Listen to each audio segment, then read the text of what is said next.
Hello, guys. Sorry I had to keep redoing my time that I would be on. Um, let's just say I had a very good evening last night, and I'm recovering from that.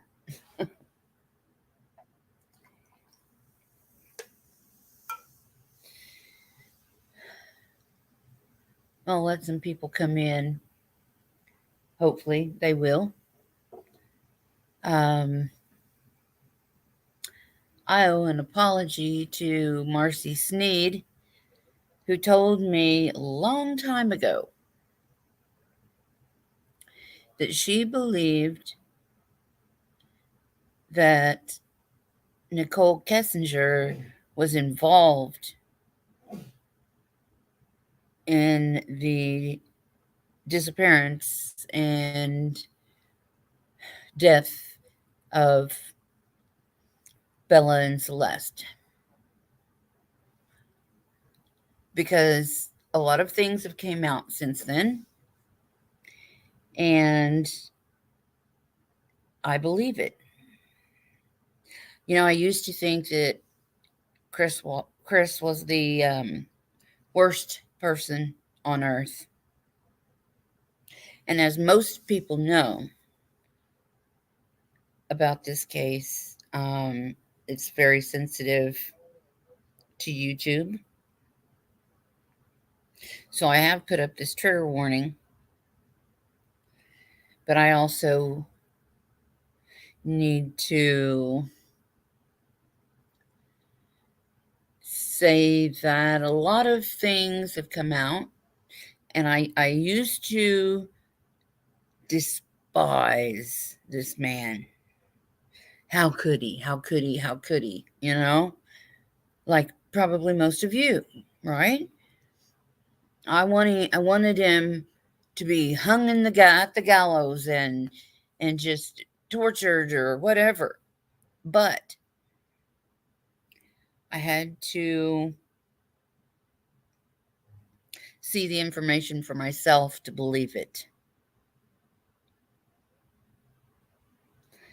And I seen the written confession, the confession that was written by the police, the interrogators, Tammy Lee, and this other guy. I can't remember his name right off the top of my head, but Coder. His name is Coder. Okay.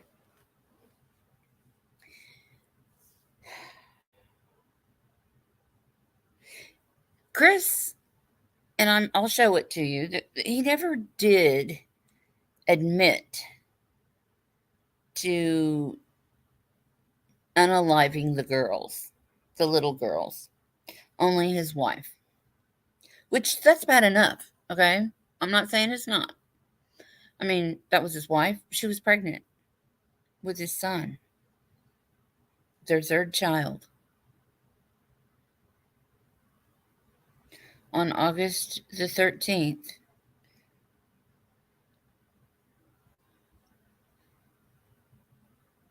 2018, they went missing, or were reported missing, I should say.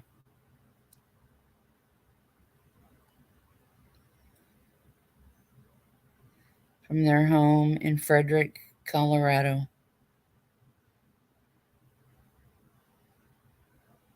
A family annihilator.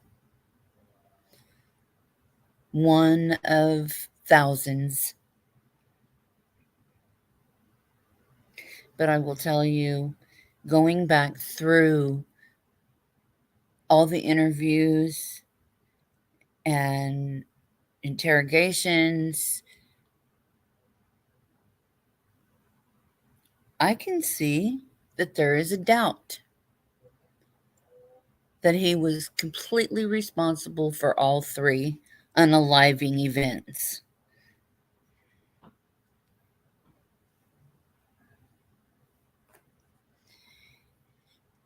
And I can tell you that Chris, to me, going through this. He seems like he's a little squeamish. I don't know how else to put it. I mean, I know that I can feel it that he is regretting what he did.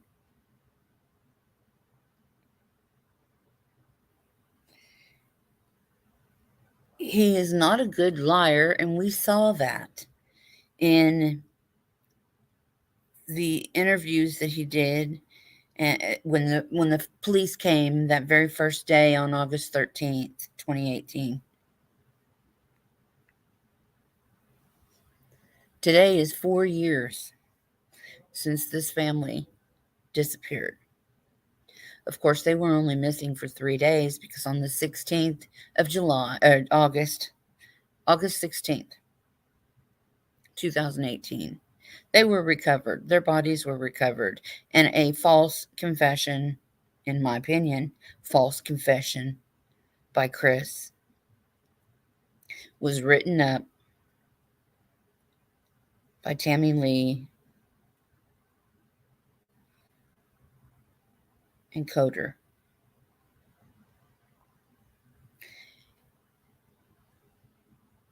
I guess it wasn't really a false confession. Maybe I worded that wrong, but Chris, said in the paperwork, it says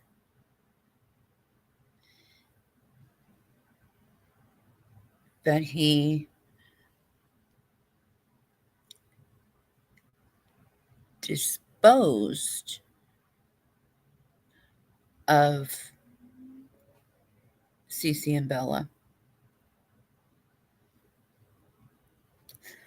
And I am going to try and pull this up. I had it up and I don't know what happened. My brain's not all awake yet. I overslept and had to reschedule this live stream. And I have been watching a lot of J is for Justice. She's not only has a sexy voice, it's easy to listen to. She tells the truth. She's funny. She's sensitive.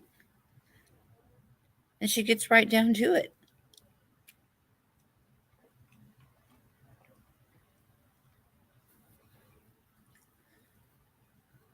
So,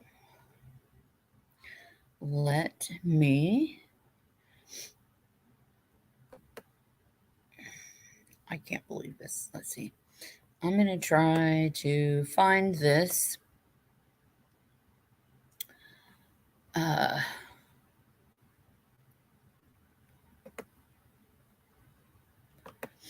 Video of hers.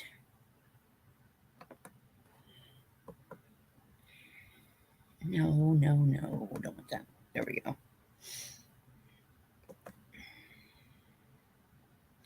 Okay.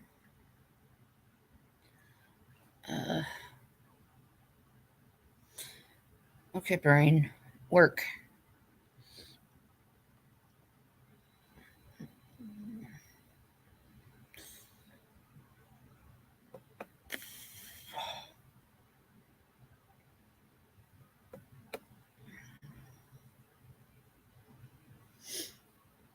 Let's see if I can do this. Oh shoot. I'm so not awake.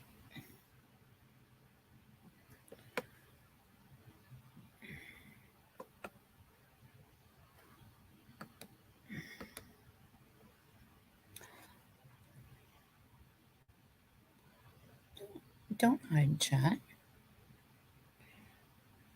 Okay. Let's see.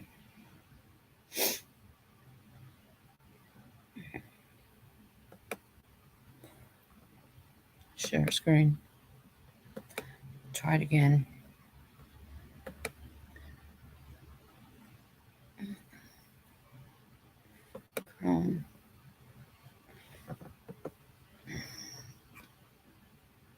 Oh, come on.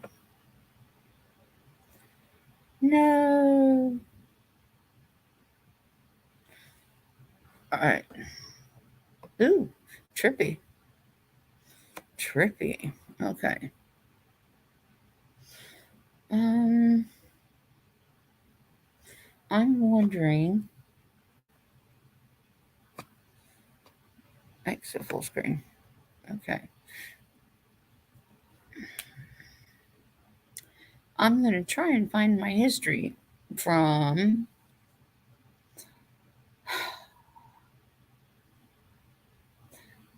being half asleep. Oh, okay. Duh.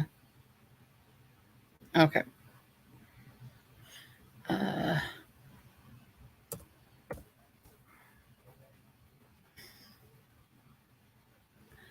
I'm going to go to my history. Bingo. Let's see. I don't know what that is.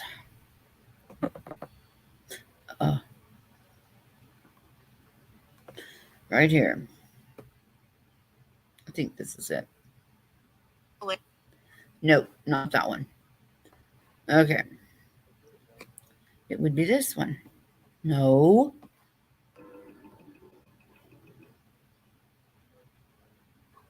Right here. Sorry about that. Lampoon's Vacation, the original. No. I've seen it like a billion times. You've never seen it? No. Who hasn't seen National Lampoon's Vacation? Oh my goodness. Okay.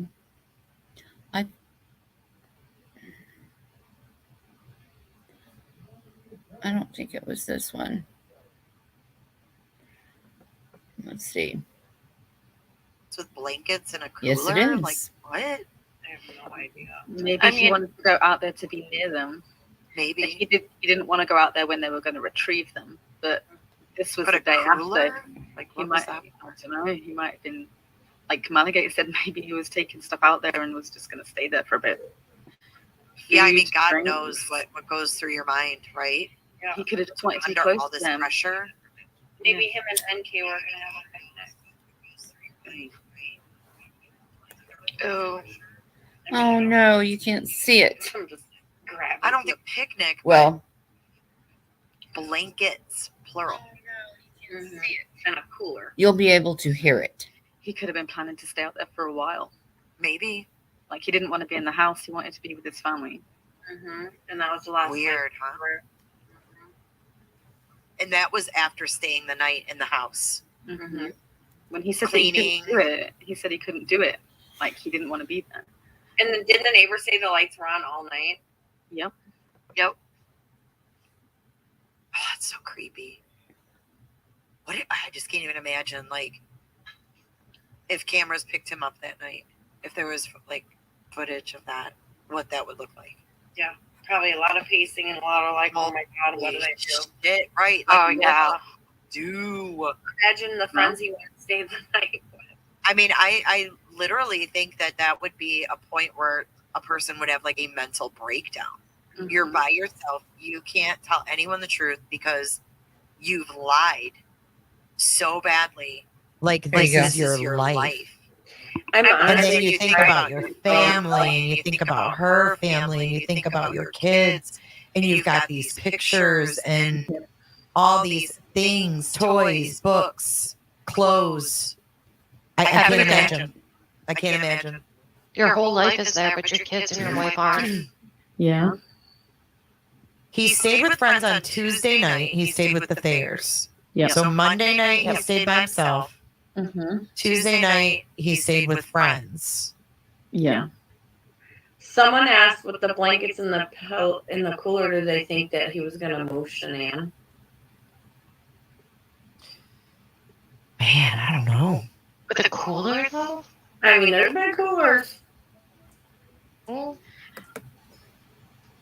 Was granted immunity and a new identity. Oh, let me back that up. Mm-hmm. Just a minute. Weird, huh?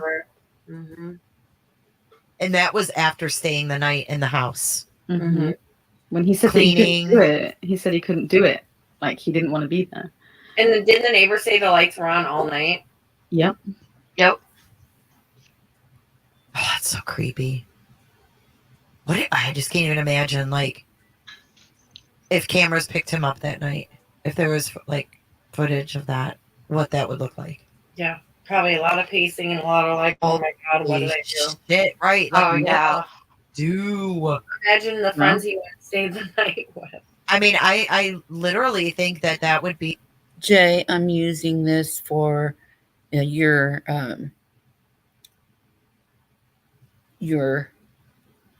fines right here under fair use for educational purposes. I hope you don't mind. I think you did an amazing job, and I'm going to try and find your link and figure out how to get it saved in here for you. But everybody, this is Jay's for Justice, and she's got the whole ball of wax on this situation. In my opinion, he's taking the fall. He did not have it in him. As Marcy Sneed told me a long time ago, he loved those girls. He couldn't have done this. But let's continue. Be a point where a person would have like a mental breakdown. Mhm. You're by yourself. You can't tell anyone the truth because you've lied so badly. Like this is your life. I'm honestly And then you think surprised about your you don't family and you think about her family and you think about your kids and you've got these pictures and all these things, toys, books, clothes. I can't Everything. imagine. I can't imagine. Your whole life is there, but your kids and your wife aren't. Yeah. He stayed with friends on Tuesday night. He stayed with the Thayers. Yeah. So Monday night he stayed by himself. Mm-hmm. Tuesday night he stayed with friends. Yeah. Someone asked with the blankets in the cooler, did they think that he was going to move Shanann? Man, I don't know. With a cooler, though? I mean, there's been coolers. I don't know if he would want to dig her Make back a up. mess like that. Yeah. And nobody would find anything on the ground. They'd never think they were in the tanks. Never. Mm-mm. It makes more sense to me that he wanted to be with them. Yeah. He just spent a night on his own, like realizing what's I'm really happened. surprised They've he all didn't. gone, and he wanted to go and be with them, but then he couldn't because he was being followed. So he went back home, but he didn't want to stay at home on his own again, so he stayed with friends. Yeah. I mean, if it was me and I was home alone and I just did that and shit was starting to set in, I probably would unalive myself. Mm-hmm. Yeah. I'm really Yeah. surprised he didn't. Oh, Really Makes Auntie, you wonder your when auntie's people. right. What? Auntie, she said we're trying to make sense of a madman's thoughts and actions. I don't think we Yeah. can possibly I understand don't think his he's a thoughts. madman though. I don't think he's a madman. No, but I don't think we can really understand his thoughts either. I mean, we've No. never been in a situation like he has. But we don't even I know, but we don't even know really what his thoughts are. We're just reading a supplementary report. Mhm. Like it gives us a glimpse into what he was saying, but I mean like some of the things he says are so like rational and then some things don't make sense, you know? And then you have the errors and the lies. But like, you know, when he says things like there's no way cuz like I didn't just like throw him in my truck. Like he's really telling you what he did. Yep. You know, and then certain things like when Coder says, you know, what you're telling me doesn't make sense and he says, "Yeah, I know." That is what is weird to me. Mm-hmm. That is when Yeah. I want to get in his brain and go, "What are you talking about?" It's such an inappropriate response. And I don't think that it's that we think we're going to figure it out or solve it. No. I think that we just like talking about it because it's intriguing. And I think we learn. I think we learn a lot about cases, how they go, investigations, verbiage. I mean, the list goes on and on. We could Yeah. read this 250 times and learn something new each time. Yep. Mhm. Well, this is Literally. why people are interested in crime and stuff, because you want to understand what happened, how it happened, what they were thinking, like the Yeah, psychology you want to of it and understand the stuff. the Yeah. ununderstandable. hmm Human Yeah. behavior. What's Yeah. going on? Why did this happen? You know, And that's why how? it's so intriguing, because we can't wrap our brains around it, no matter how hard we try. And that's the cycle of true crime. Yep. I mean, none of us can wrap our brain around being Ted Bundy, but Mhm. he is not any less intriguing now than he was 50 years ago. Yep. Why is that? Because we don't understand it as bad as we want to.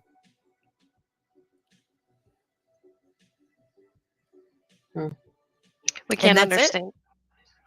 Yeah, can't understand but any of these cases really. Like you brought up Tote. Right, like that makes a lick of sense. Yeah. But I mean, the gist of it does. The finance, Yeah. you know, the lies, this and that. His was more upfront. There wasn't a mistress. The mistress makes things messy.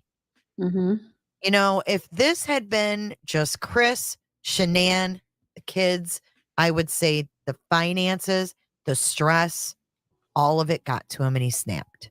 I agree. But you throw a mistress in there who's Googling wedding dresses, who Googled the wife before she was even dating the husband.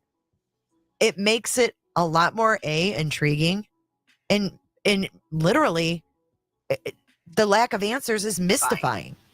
hmm And especially a mistress who's been protected afterwards as well. She was kept out of A this new thing, identity. and then she was given a new identity. When does that ever happen? You For a know, when it, mistress? do you want to know that the last time I heard that happening in a case I followed was the Oklahoma City bombing. And one of the men who helped build the bomb was granted immunity and a new identity. And no one knows who he is or where the fuck he is. Why in the hell is this girl hidden? And no one knows who he is or where the fuck he is. Conspirator of the Oklahoma City bombing. Is this Tell me this. Hidden? And no one knows who he is or where the fuck he is. Of the Oklahoma City. It makes no sense. In a recording, they're telling her, "Go ahead, go to your safe house now." What? Safe house. Why are they even using that verbiage with her? Why does she need a fucking safe house? hmm Yeah, and that's what I'm saying. Like, she just, I don't know, she just got such a free pass with the interview, with the leaving, with the not investigating her. Like, I think she gave them what they wanted. I agree. And if it went to trial, she was going to be their star witness. hmm But even in her interview, she had her dad in there, like, controlling the whole situation as well. When does that happen? I think Yeah. Chris was so in love with her. Like he said, he's never felt like that about anybody. And I think he already knew he was going to prison. And I think He didn't want to ruin her life. let her be ruined. Yep. He wanted her to continue going on living her life. But you know what? If that girl killed his kids, shame on Chris Watts. Mm-hmm. He should not take the fall for her. Mm-hmm. He absolutely should not. Well, yeah, he shouldn't, because if she's capable of doing something like that, then she's a risk to everyone. Yep. Like, Who wants this to could fucking happen date her? again. Exactly. He needs to do this for all the men in America that could possibly get involved with this chick if she did it. And Seriously. right now, no one will even know that they're dating her. Yeah, what if she starts dating a single dad? A dad! I thought it was cute. He's a dad! It was a big fucking game. She's like a 12-year-old. She wasn't ready to hang out with his kids. And how many guys There we have go. really followed this case to know her face and know what she looks like? Is having a hard time figuring that out. Okay. Let's talk about this.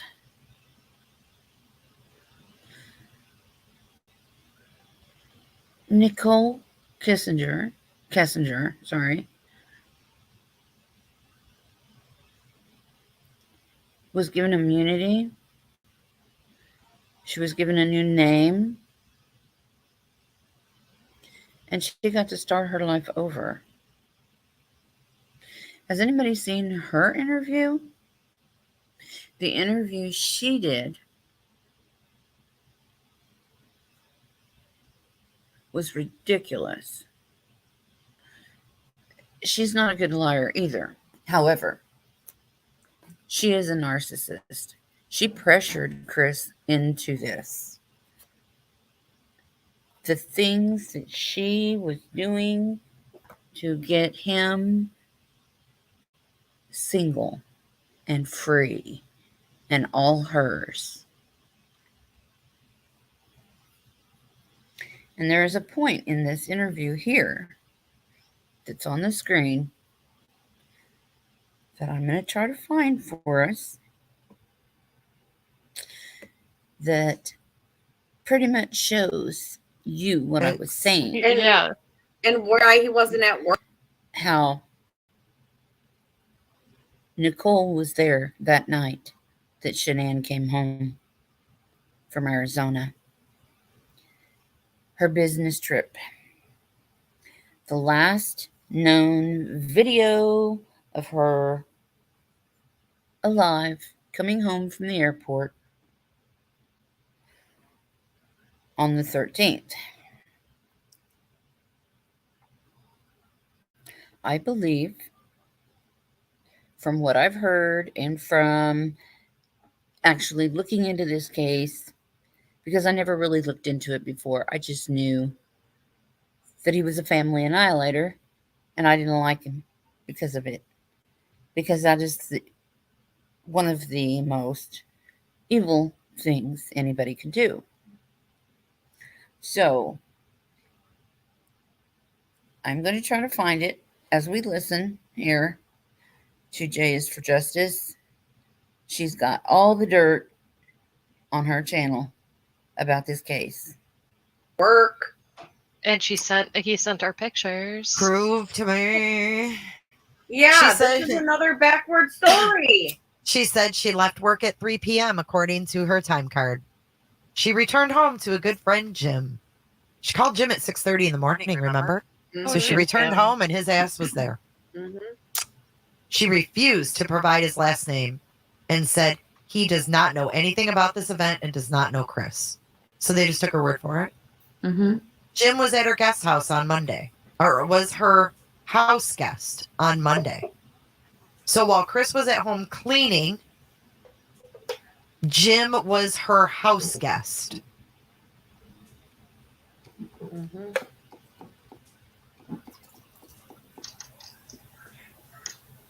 She said Jim is a very close friend, but they do not date each other. She recalled getting home and Chris texted her something about his family being gone. Something. She thought the text came in about 3:45 p.m. She felt the text message was purposely sent at that time by Chris. Well, would it have been accidentally? Yeah. Yeah. Sorry, I accidentally said my family was missing. This is the first text he sent Nicole about his family being missing. Chris also asked Nicole to call him. She said this text did not concern her at first, but when he asked her to call him, she became concerned. Nicole called Chris about 4 p.m. So in 15 minutes' time, she became concerned. They had a short conversation with him saying the police were at his house. Oh my God. So he called to tell her in a short conversation, hey, dude, the police are here. Chris was texting saying the police were there, and Shanann's friend Nikki was there, and she had called the police. Huh. Interesting. Chris said Nikki was upset, and the cops were searching his house. She recalled Chris saying he and Shanann had a disagreement, and he told Nicole Shanann was going to a friend's house. Nicole remembered thinking maybe Shanann just left. Chris then told her that Shanann's cell phone, purse were still at the house. Nicole thought maybe Shanann was in a rush and left the stuff behind. But knowing Shanann was always on her phone, Nicole found it strange. So Chris must have told her, Shanann's always on her fucking phone. Mm-hmm. How else would she know? Mm. Girl's over here jumping up and down and chat with a bullhorn. So I think What? I'm gonna say no. She's like jumping up. She's commenting. She's like, "Damn it!" Jumping up. Remember that part of them being asked in that when Dad was there? So I'd have to go back and watch that. I'll have to pull that, and we'll talk about it next time. All right, I made a note of it so I don't forget. So I forget. Brandy's right. Because I want to look him up on Ben Verify and see if there's anything new about him. He's probably not. Friends, Blood, friends blood, Mm-hmm. blood stain, Friends blood, Mm-hmm. blood stains. Oh, no. Hang on, let's click on this and see what it is. Look at this right here. What's this?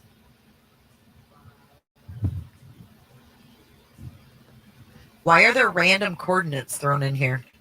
Mm-mm. What is that ticking noise? Does anyone else hear It's that? just my mop. Because it's already triggered. Then why did it go off at 12:42 again when he wasn't home? I don't know. Who shut it? Who That's shut not it? a man's phone. Who shut the shit? She did when she left at 5:27. She probably shut it behind her. But who opened it at 12:42? Dieter. Oh my God. He did not recall seeing the basement door open when he looked around the house for Shanann and the girls. Why was he looking around the house when he said they were in bed? He usually works out in the basement, but he didn't work out the morning of Monday, August 13th, 2018. The surveillance system. Probably already had a workout. I mean, that's a lot of work. Unaliving your pregnant wife and taking her down to the garage. Is called Vivint. And it is an app on their cell phones. The surveillance system uses Shanann's email, ShanannWatts at Gmail, password 4284915SW. And was fully dressed in his work clothes. He asked Shanann if she wanted to wake up and take a shower.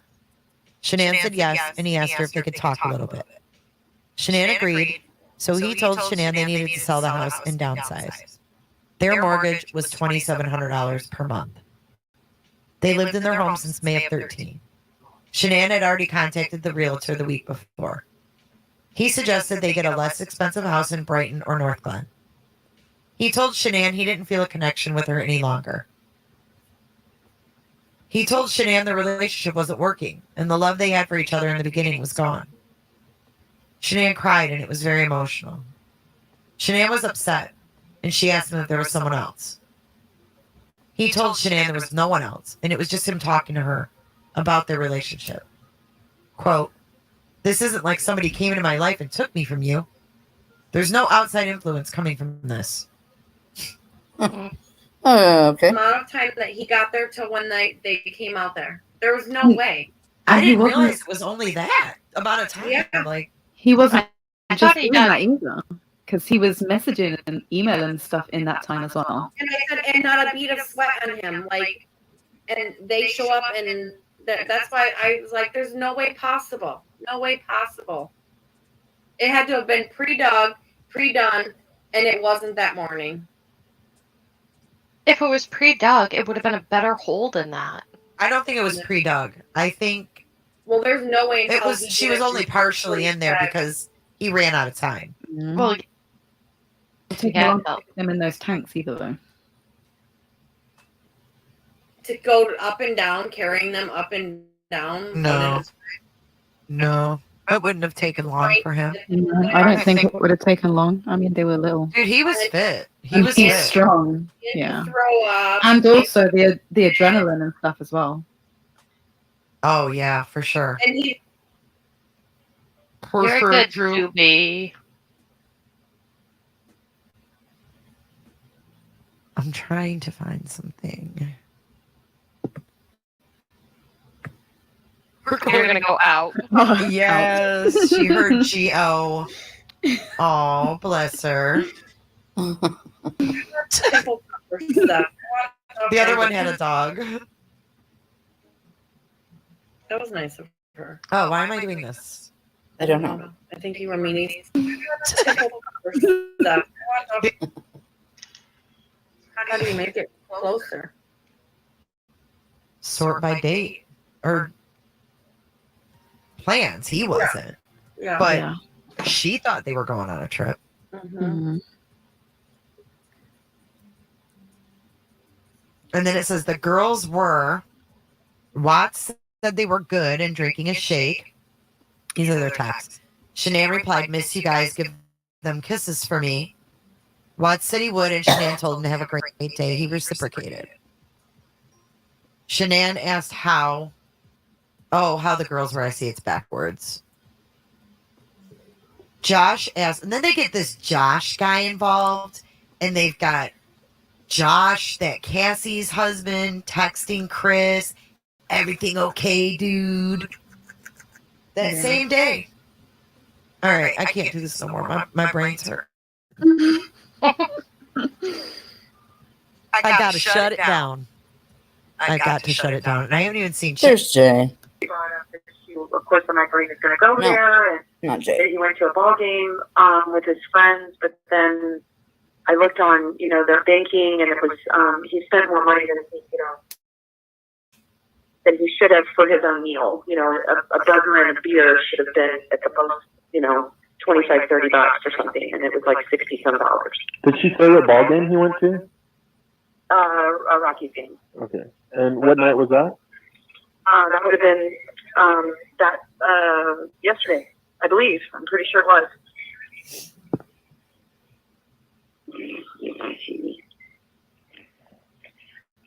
Okay. But she had discovered. And I just was curious to her that, because usually, any dollar that they spend, we tell each other, kind of thing. I was curious to her. I mean, her just suspicions are everywhere. One trying to figure this out. Why he's not wanting to, not wanting to. It feels like he doesn't want to work on things, Right. And I don't know if Addie's going to mention this, but she did relay to Addie that he said that he did not want the baby that's coming. Okay. I mean, these are things that nobody knows. You know what I mean? This is like lockdown stuff. But I mean, anything that can help bring her home. But none of this makes any sense. Those babies need their medicine. This is lockdown information. You're sharing with a cop, lady. Oh Like, my god. Oh, wow. Okay. Hang on. She's the most OCD, like really routine person that I've ever met. But just a joy, just loving. This is what I just happened to see. Just to interrupt for a moment.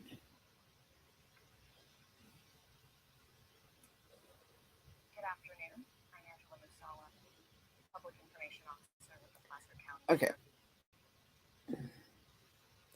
I need to share this screen. Apparently, I can't do it that way, so we're going to do this.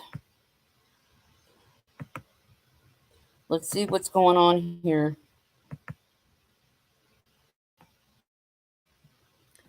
All right, let's make sure it's going to come up for you.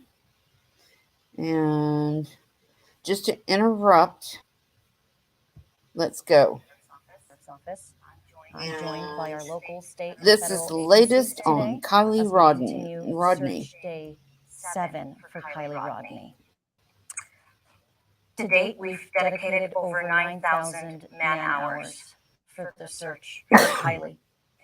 We've ramped up our search for the weekend. Today, we have over 200 search and rescuers, including searchers by air and searchers in the water. Our detectives and FBI agents continue to sort through and comb through over 1,000 leads that we've received up until today from the beginning of this search. Yesterday, there was a potential burial site that was located near the campground. It was located by a search and rescue ground team. Kylie's family was notified of the potential development. The FBI responded to secure the scene yesterday and was accompanied by the Placer and Nevada County Sheriff's offices. FBI agents investigated the site through early this morning and recovered the remains of the dog. Let me be clear. We have one team, one mission, and one goal, and that is to find 16-year-old Kylie Rodney. We will not be holding a community meeting tonight. There's a concert, we understand, to support Kylie's family happening at the Truckee Regional Park from 1 to 4 p.m. We'd like to remind everybody we have set up multiple ways for people to anonymously contact the sheriff's office regarding tips. Some of those options are available here to my left. We have an online portal. We also have a tip line that you can call by phone. We also have a link tree that we set up for people who would like to submit any photos and any videos from that evening of the party. You will be able to submit them anonymously without using your name, number, or email address. So again, we still are urging people in the community who may still be hesitant. You know, you're not going to get in trouble. All we want to know is, where is Kylie? Where's her vehicle? We just want to find Kylie. Thank you.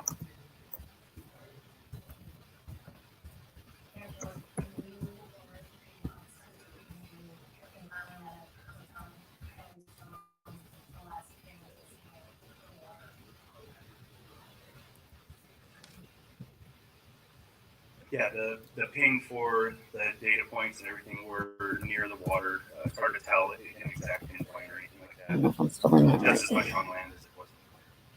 Okay. That's what I was told, so it's near the water and searches took place near that vicinity. Are those going to continue? Yeah, today we have 226 searchers, a pretty astronomical number. I think the overhead team at the search and rescue, they deployed out all 226 members within about an hour, and so that's a pretty big feat on its own. They've extensively been planning and prepping overnight so that when people get here, we're ready to roll. The area has been walked, driven, flown, grid searched. They're getting into tighter grid searching to, at this point we're looking for small and anything evidence-wise, as opposed to cars, people, things of that nature, even phones. We're trying to make it even tighter. Swimmers we announced the other day that actually did surface swimming, so we don't want to disturb the water even underneath, because that can cause its own problems. And divers have been deployed at this point as well to assist in the search, and it's been pretty thorough overall. But yeah, we continue to look for that item as well. Just because it was last ping there, that doesn't mean that that's where the loan is documenting. Okay.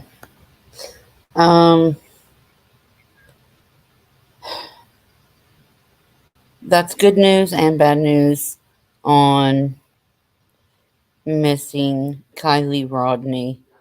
Let's go ahead and get back to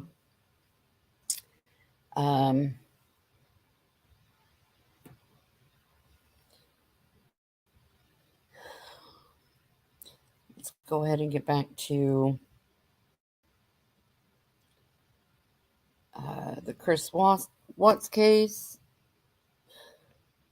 And I gotta do this again. Are you kidding me?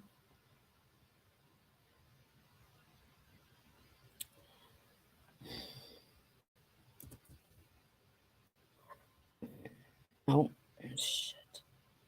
Gotta put it all back in.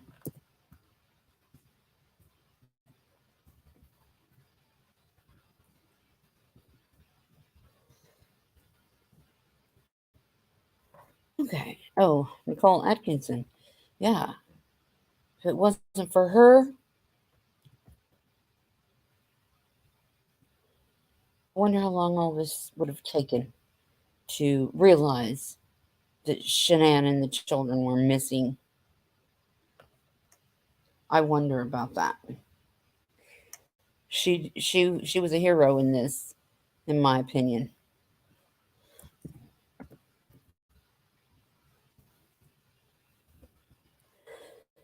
All right. Let's see this. I just turned the recorder. Okay. So again, this room is recorded. Oh, and shoot. Video and audio. Don't tell me I gotta share this screen. Every time you change, I guess you have to share your screen. Jeez. At least I'm getting practice in, right? Okay. This is very sus, in my opinion.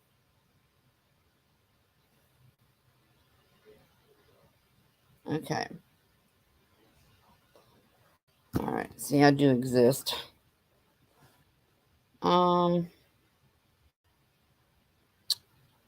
Okay.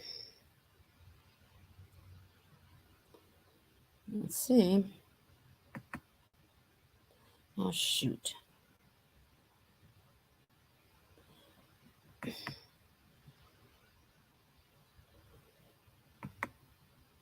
Forgive me here.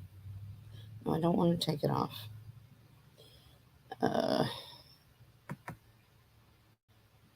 Let's see.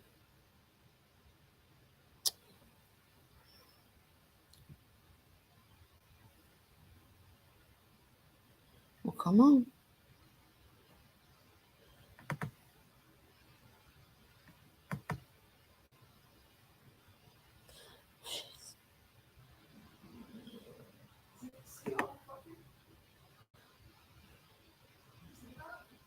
Come on. Okay, what did I do? Shh. All right, we'll exit full screen. Well, this is a great live. It's not turning out very well, is it? View time. No. Come on. No, I don't want to remove it. I want to share it. It's this stop screen. Share. Share. Share. Screen. Share.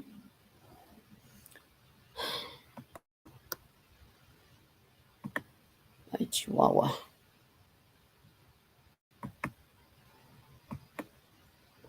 Okay. So why? Okay, there we go.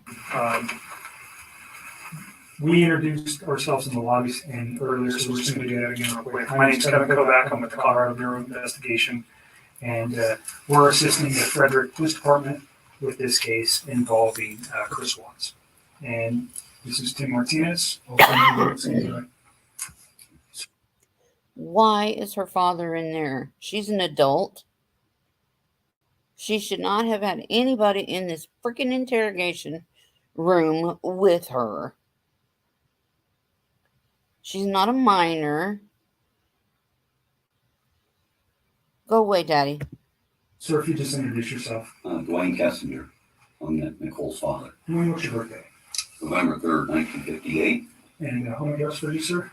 8801 West 65th Avenue. Let's see. And that's Arvada, 8004. Okay, let's go on. Has two phones. Okay, so he had your phone, the 720-656. That's the only number that I roll with all the time. Okay. So he has two phones. All right. One of those owned by Anadarko and Yes, one sir. personal. Yes, sir. Do you know what his Anadarko phone number was? It's been so long, and I mean, I'm sure I could like look it up, but I tried to look it up for those guys yesterday, and I couldn't find it. Okay. You can find it. That's okay. Just wondering if you knew it.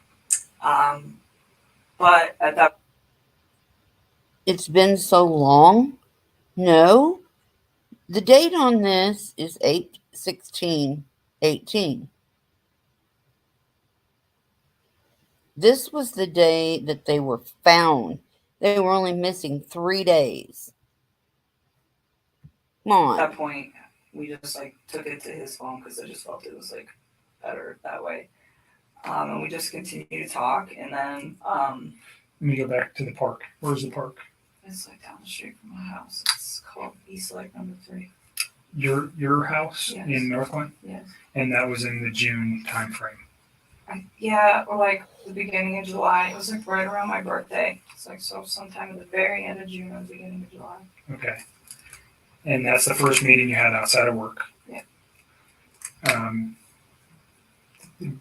Basic conversation for a first date. I mean, we kept it pretty simple, I guess. You know, I don't even remember everything we talked about. We Sure. were there for a few hours. Understand my. So if I ask about conversation, what I'm looking for, was he talking about his family during any of these meetings? Those are the kind of. I understand. Whatever you guys were talking about, relationship, your life, your interests, those things. We don't need to know that. What I'm interested in is knowing is when he brings up his children, when he brings up his wife, when he brings up financial information, when he brings up his home, when he brings up anything that may have been, and it's been a few days, so you've had a chance to reflect on some articles that you may have read, and unfortunately, that you're in a situation where somebody has been murdered. And that information, when you look backwards in your memory with the conversations with Chris, anything that he might have said that would be relative to that, and I'm not just, even if he one day he was mad and he said, I don't want to do this or do that, anything like that. If he ever made any kind of statements that you were like, whoa, that was weird. Or why would he say that? Or why did he mention that? Do you understand what I'm No, looking for? I completely understand. I just feel like some of this happened so long ago that I can't tell you like the exact words of the exact conversation at the exact time. They were dating for a while. I believe it was a year or longer. I think Chris met her. They met at work, but I think that they got something going on pretty quick after he started working at Anadarko. Place because it's like we had a lot of conversations. I mean, we talked every single day, so it's So if there's like a- I'm trying to help you. And this woman is going to talk in freaking circles,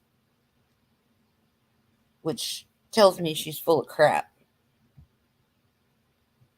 You guys with the stuff like the stuff that's more current. I can give you guys a lot more like detail and exact times. But when you're asking me about something that happened 6 weeks ago and exactly what was said, it's like, I mean, I'm sure I can give you a general idea, but to be honest with you, like to pinpoint exact words, it's not gonna happen. I'm not looking for exact words.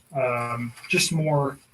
Let's say 6 weeks ago he said something that triggered with you last night. That's what I'd be looking for, or something 4 weeks ago. And if you don't remember where it was or the specific words, that doesn't matter. Just he said something that was off the wall, or he said this or said that, that has caused you a moment to pause and you go, wow, I wonder why he said that. Now knowing what you know today.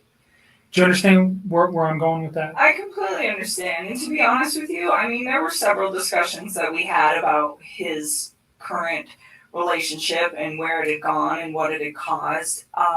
And he talked about his kids from time to time. But the thing is he was never hostile. It was never anything aggressive. Like even when he spoke of his wife and the fact that they were separating, it was never like ill. It was still very kind. It was just like, this is not working, and would explain why, but it wasn't anything out of the ordinary or anything that I think would scare me. And to this day, even after everything that I found out, I still look back at that and I don't see any red lights with the way that he spoke of his family.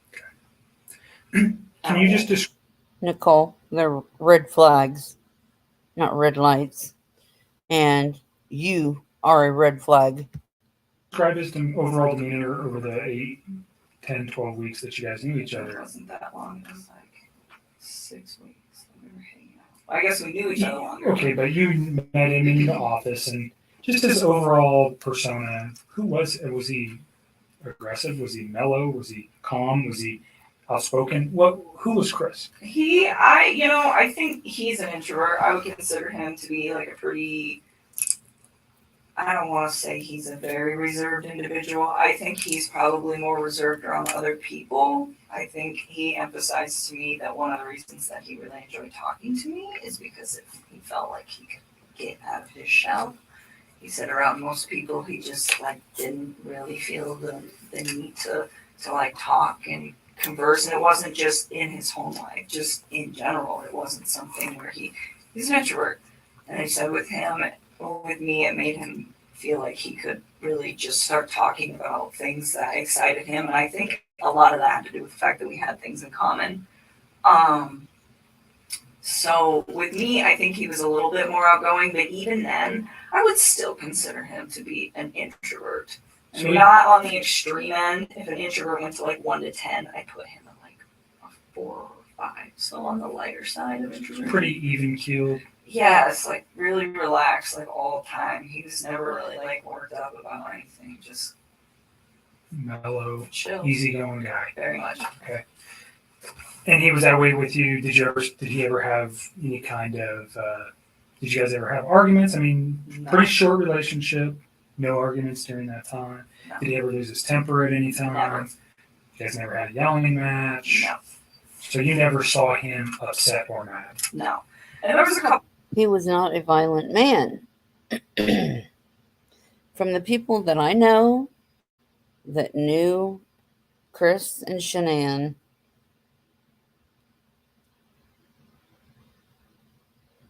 he was not a violent man.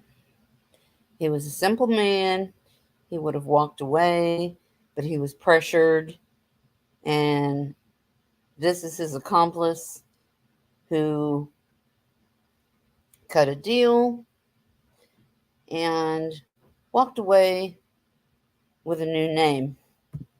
Couple times that we had some disagreements on things that as we like further progressed into this story, but it was never like I am very calm when I talk to people. It's like extremely rational when I handle situations that there's a disagreement in, and he always was the exact same way. Like always. Like I never stressed anything. I think one thing that actually kind of drew me to him was the fact that he was like very open with communicating with me if there were any like differences on how we saw things or just like open-minded about things. It was actually, I personally thought it was kind of unique because usually most of the men that I've ever met are typically very closed off, and I didn't get that from him at all. But it was always like kind, very kind.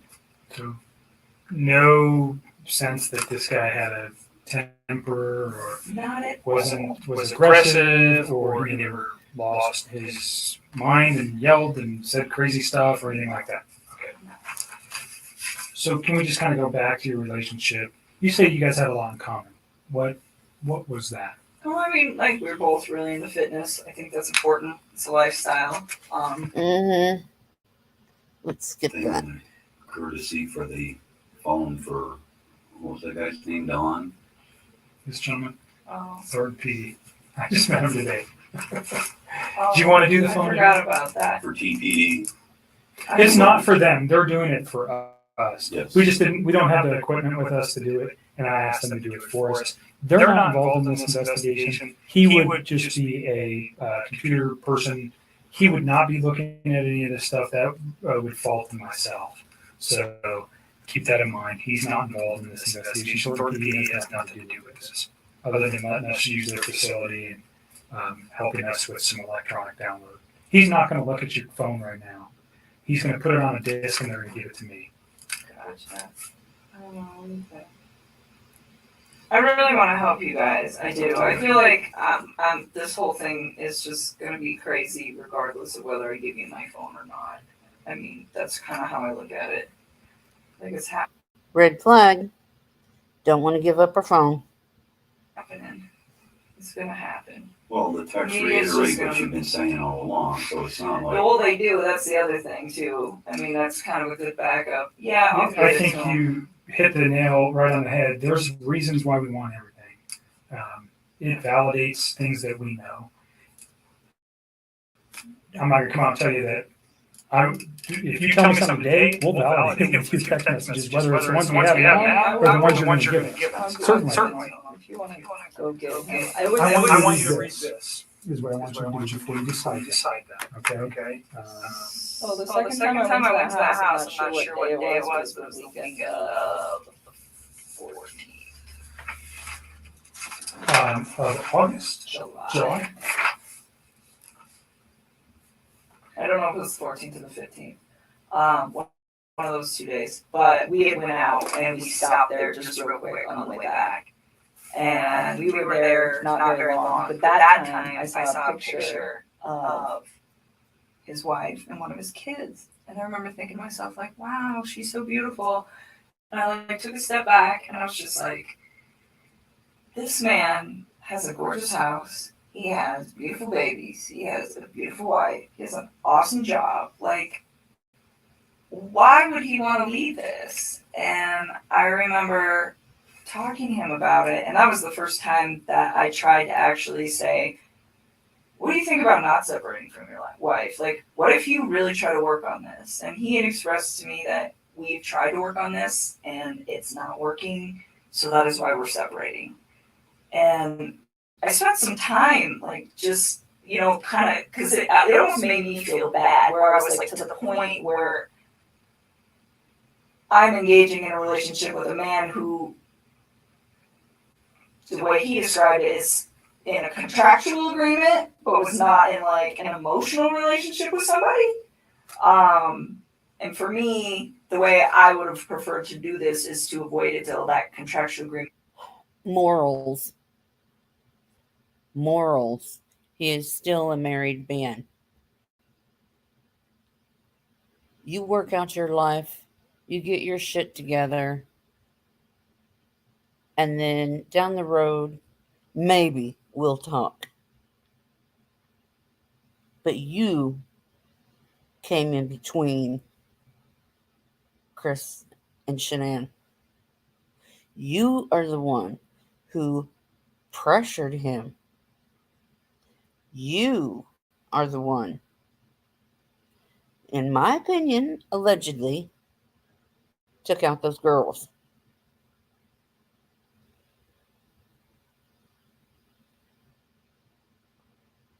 And I honestly think that you did it before Chris took out Shanann. From everything that I have gathered, from all the evidence that I have seen, that is my opinion on it.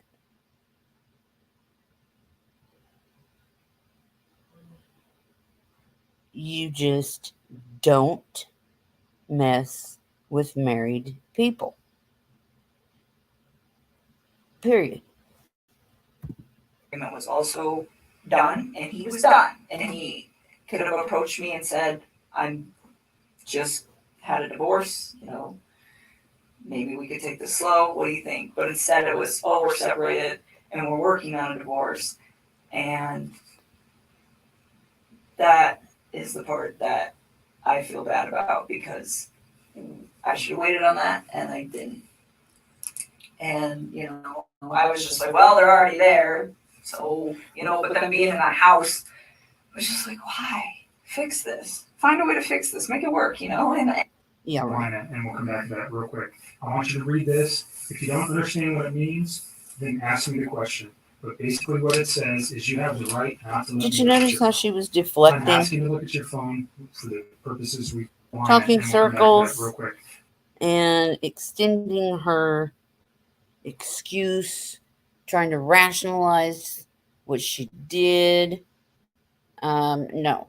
This don't fly with me. And I don't think the detectives bought it either. She stretched this shit out because she didn't really want to give her phone up. Everything that she deleted, they recovered. I want you to read this. If you don't understand what it means, then ask me the question. But basically what it says is you have the right not to let me look at your phone. I'm asking to look at your phone for the purposes we previously discussed, for the text messages and your phone log, and unfortunately the photos that are attached there too. That information is only relative to this investigation. I'm not looking for anything else except for the conversations between you and Chris Watts and the phone data between you and Chris Watts for phone calls for times and dates for those phone calls. And then the content of the text messages that are there. And we'll write that specifically down here. Understand that. I don't want anybody to get some of those texts. Like, they have nothing to do with this case, and they're just like, Between you and Chris? yes, they're just. So just tell me what you're. They're just kind of raunchy. Like, Okay, I well, don't need anybody. everybody's I an don't need adult. that posted like We're not gonna somewhere. post it. I don't want the newspapers to get that. That's all I want. The I just only need ones them that to we would not be get looking that. for, again, is the same kind of questions we're getting to here is, Newspapers, hell, I'd be worried about the court getting it. And I think she's worried about the police getting them and the courts getting them. But back to Chris's polygraph and what was written up and how they cashed in, the police department, they cashed in on this case.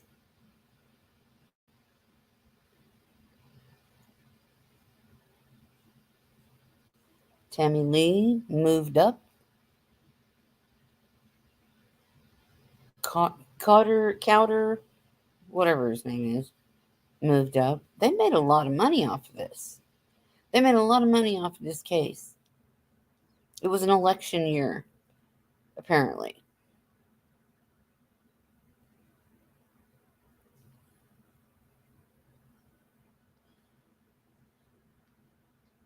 That's why they're trying to get a new trial.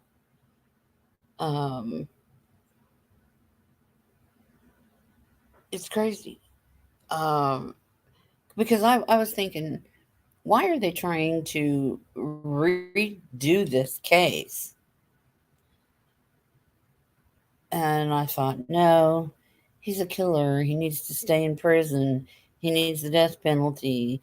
All this kind of stuff was really irritating me. And then everybody is still talking about this. And it was very irritating. And I thought, okay, I got to find out what the hell's going on, because like I said, I just wrote it off as a family annihilator, and I didn't look at any of the evidence. I mean, I knew he was guilty. However, I've learned since then he's more of a passive personality.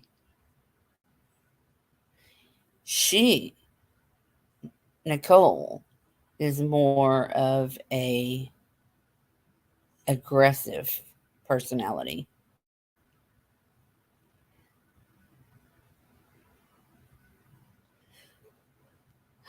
Let's continue. things about his children, things about his wife. There's the questioning of, did he ever, has he ever said something to you that might indicate, maybe not then, but now, that there was something like this in his mind? Or you know what we're looking for. I don't need to come out and tell you that. I understand the embarrassment of particular photos or potential sexual types of conversations you may have had with Chris. It's not relative to the investigation. We don't care. Okay, you're an adult. I'm an adult. Everybody in this room, even your dad, and I give it to you for saying that stuff in front of your dad, because I'm not sure many women could do that. So that's not what we're after. We're after the information that corroborates things that you've told us, and also that corroborates or may tend to prove that things that Chris told us were a lie. You understand that? And that's maybe going a little bit far. I usually won't tell people that, but because of your reservations, that's what I'm looking for. If I can disprove something he's told me by a phone records don't lie. People do.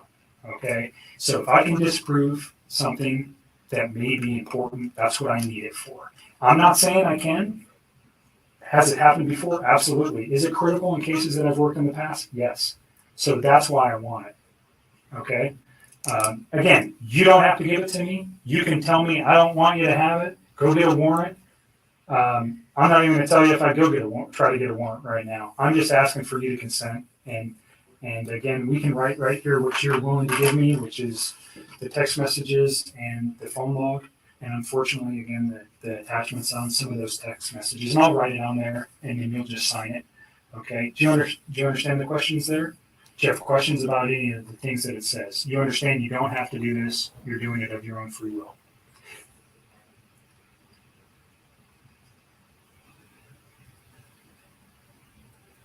And I know you're tired, so if you want to let your dad read it too, that's a good idea. Can you fill it out before I sign it? Yep. And just you read it. And if you have any questions, then we'll put on there what we're after. I'm so hungry. You should have told me. I would have got you some food. I got food in my car. It's not staying down. It's coming She hadn't been down. feeling good, not because of any, just Like I got sick prior to this Jim. whole thing happening, and then I think all of this compounded with the Stress. fact that I'm sick. It's just not good. I've not really been eating or sleeping much at all.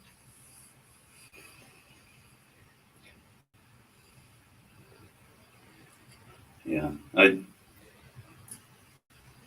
I'm with you. We definitely need to accelerate the case because the more it takes, the less sure that they are of situations. But on the other end, I think if you do just that, The conversation. Is he a lawyer or something? I removed it. So you already said, but you removed text messages. I deleted all of his stuff because he lied to me. I mean, that's what it was. It was the hurt that made me delete it, and then it was. Why not keep it just in case? You don't delete it because you're mad at him. That stuff may have been important, don't you think? No, you don't think. Yeah, you do think, actually. You think ahead and you manipulate and lie and manipulate and lie. Is the lie that made Lie, me yeah. start questioning everything else he'd been telling me the last few days. And that's when you decided to come forward. Yes. Okay. So just for context, Yes. when people delete stuff off phones, usually we go, No, hold on a no, second. no. It And wasn't that's why I wanted malicious to- at all. It Yeah, no, I'm not wasn't saying it's malicious at malicious. all. He lied to me. It just hurt. Like I had never felt like he'd ever lied to me before, and it was a big lie. I mean, telling somebody that you're in the midst of divorce and then you have a wife that has a 15-week-old baby on the way is a huge, huge thing. And I was very taken back, and it was hurt. And so at that point, I deleted it. I had a few more quick things to say to him, and then I just got rid of him. That's literally what I did. I just cut him out of my life. It would have honestly been like a bad breakup kind of thing. Like if none of this other stuff would have happened, that's what it would have been. That would have been the end of it. The information was not destroyed because there was anything in there that would be harmful to you or potentially Chris at this point, but harmful to you in particular. That's not what you did. No, You did it out of excuse my language. This guy's an asshole, so I'm getting rid of him and I'm getting this stuff off my phone. That was like me kicking him out of my life. And then, like I said, and then realizing that he lied, that was when I was like, okay, maybe his family is in danger and they're not coming back and they're not staying with a friend. yeah, when I go over there Tuesday morning? Wednesday morning. Wednesday. Culture Wednesday morning. That's when we start to discuss it. You guys need to get everything that it is. You can understand the importance of, No, we were, like I said, people lie, phone records don't, and they really help specifically establish dates and times. I think we either have a very good grip on that in this case already, but there may be a time when we go, we need to know something else, and then we would have it. We don't want to lose it, and that's really what it is for us. Is if we lose information that later on we go, man, I wish we would have got that, and we may never even use these. We may never even look at them, but if we have it now, then we don't worry about losing it. So I appreciate you being cooperative and giving it to us. Yeah. So the first thing I wrote was text messages between Chris Watts and attachments. Okay, so because we're talking about the photographs, unfortunately, that cause you much disdain. And then I am going to put phone log for calls between yourself and Chris Watts. Your phone number is 720 656 9605.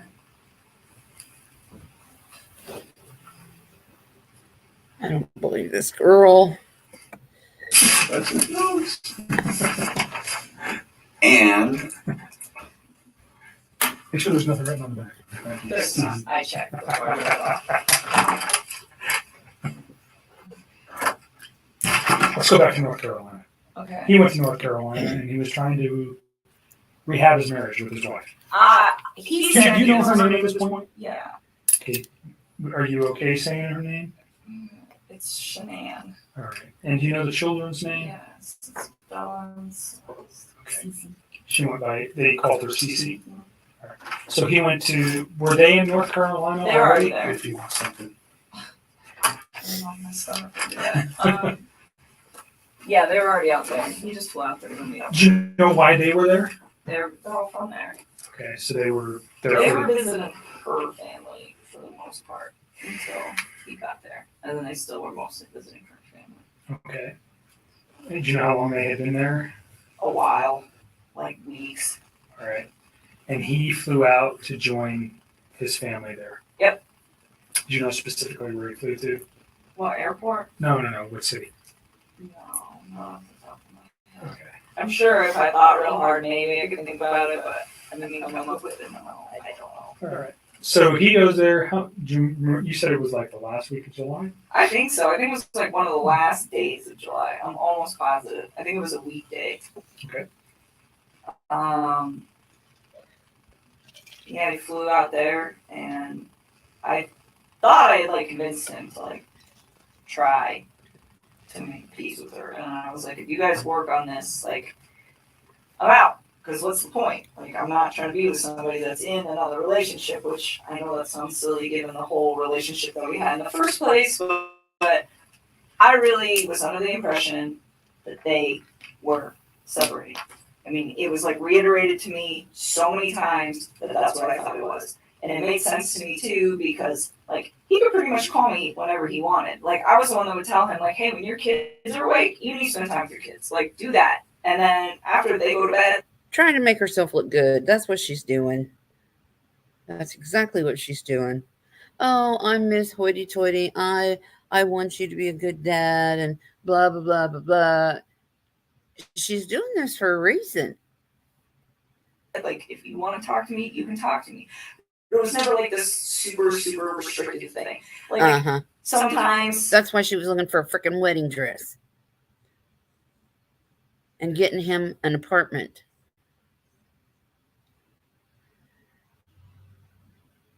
I see through your shit, Nicole. and right after work, if I was like still talking to him, I get kind of bummed out. And I tell her, she's like, oh, it's frustrating sometimes, like having to like wait. But at the same time, I was never like, Hey, Miss Marcy. I owe you an apology. I believe you now. And I'm so sorry I didn't believe you before. But I believe that this woman was there in the house in waiting.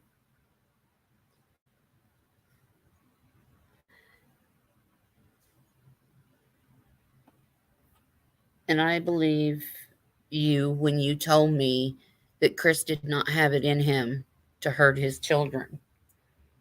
He wasn't that type. I think he was coerced into doing this. He was pressured into doing this. And you were right. You know these people. And I know them through you. And I've learned a lot by watching J is for Justice. She has went through all of this stuff. Chris never admitted to hurting those babies. The only thing he admitted to was disposing of their bodies and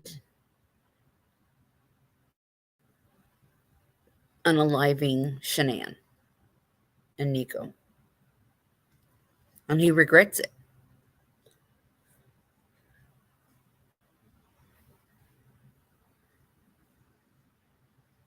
This is horrible, or it was always like, I understood why. But then once his kids were asleep, he never I believe you. had any. Marcy, I believe you. It was like he could do what he wanted. Do you know what I'm saying? Like Sure. he was in his basement and she's upstairs. And you were right. Marcy, you were right to keep this story alive and keep telling people that what you were telling them. You were right to do what you did. They're not. I'm sorry. I mean, we all know that Shanann wouldn't hurt those children. And Chris didn't have it in him either.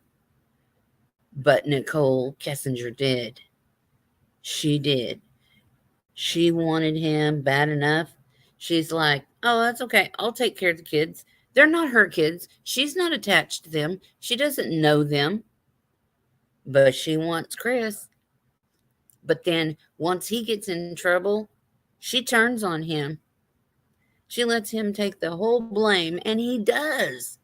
He took the blame for everything. I believe that now. So it kind of made sense. It wasn't like And you guys are just texting and we're talking or whatever, I mean, and it was like I said, it was at certain times, but that time, and originally Did you know that she got a new identity, it wasn't. Marcy?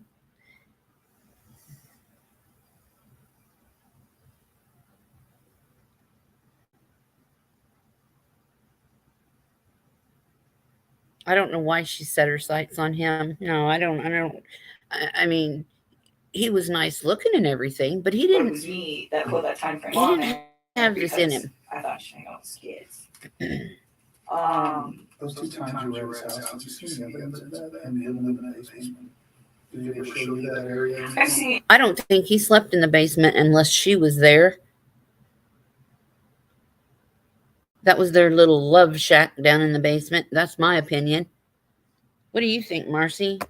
Yeah, I went down there and saw his little workout equipment. And there's a bed down there all set up, and the basement was all clean and organized and stuff. So, like a decent bed set up. So it made sense to me. Like, hey, this is what's happening down here. So I saw it. His family was in North Carolina for multiple weeks. It appeared that he was still living in the basement. I honestly think that this whole thing needs to be retried. And she needs to be held accountable for the kids. I encourage everybody to go watch J is for Justice. She has all the scoop, the information. She does a great job at explaining this and showing documents and interviews and all that. I'm technically challenged. So, everybody knows that. I have a hard time. But this really needs to be redone. I mean, you can tell in all these interviews that Chris did that he's scared, he's nervous, he's rocking back and forth, he's holding his arms into his chest, and he is very scared. Look at her. She's not scared. I think she, in my opinion, I believe she was there. And once Shanann went to sleep is when she suffocated the kids. And then it was Chris's turn to take care of Shanann. Shanann was meticulous. She would not have left those sheets off the bed.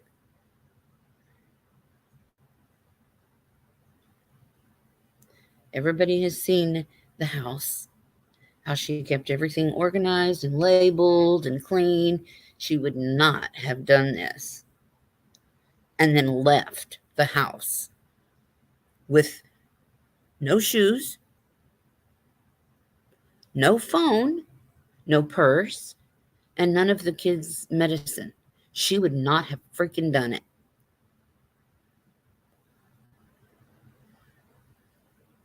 I think this whole thing needs to be retried, start over. I hope that that's what they're doing. Well, he told me sometimes he would like go upstairs and sleep if like he was home alone, because I know she'd like go on business trips and stuff. But he's like, I don't like that bed anyway, so he didn't really let me sleep up there. I was like, okay. Even though it was just him, so that was the impression that I got. I don't know where you're talking about. North Carolina. Go back to North So Carolina. North Carolina. Okay, Marcy. So- Marcy, tell me, is that why her dad was in the room so he could get all of what she's saying and they could match their stories? Was he involved too? Is that what you're saying?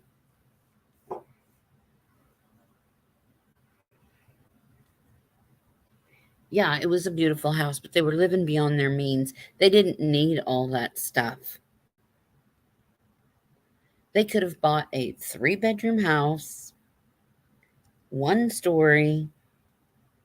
You could get 2 bathrooms, a nice kitchen, a couple of living rooms areas for half of the price, at least half of the price of that big old house. I mean, yeah, nice things are nice, but not if you can't afford them.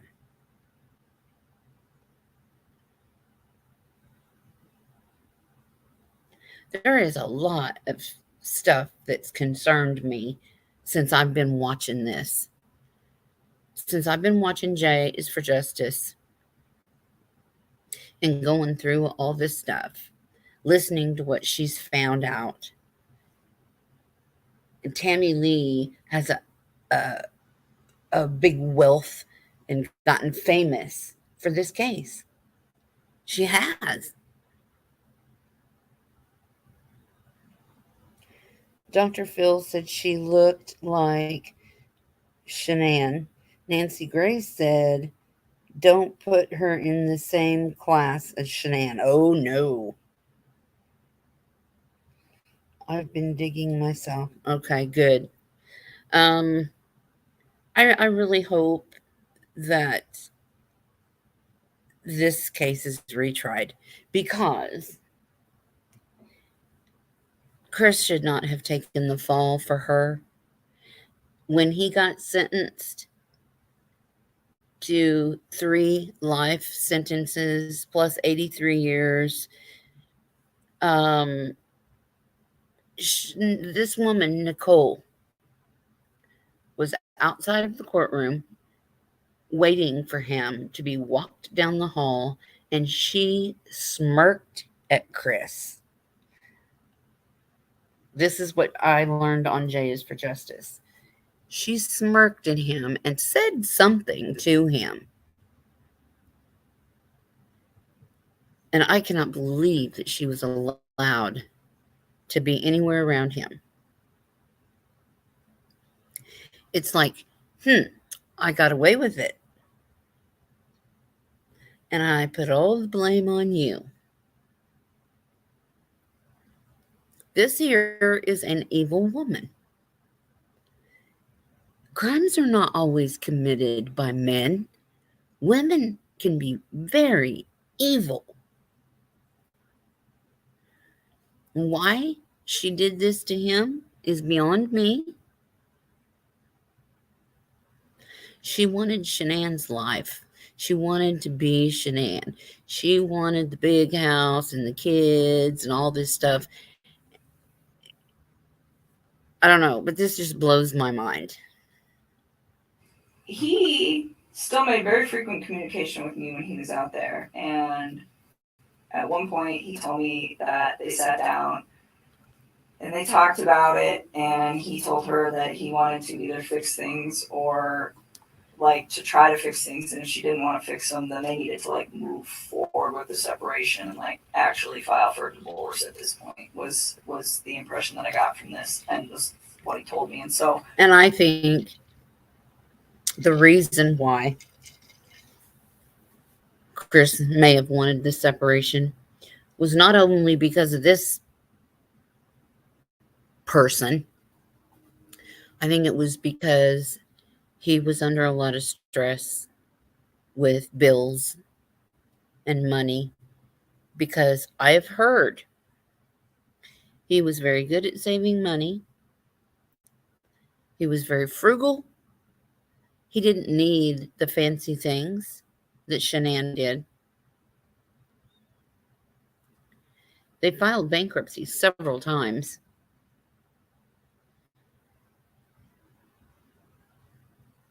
Maybe Shanann had a spending problem. I don't know. But I do know that this woman on the screen pressured him into doing all this. And like I said, she did not bond with these kids. These kids weren't hers. She didn't have a problem getting rid of them. Not for what she wanted. It was worth it to her, in my opinion.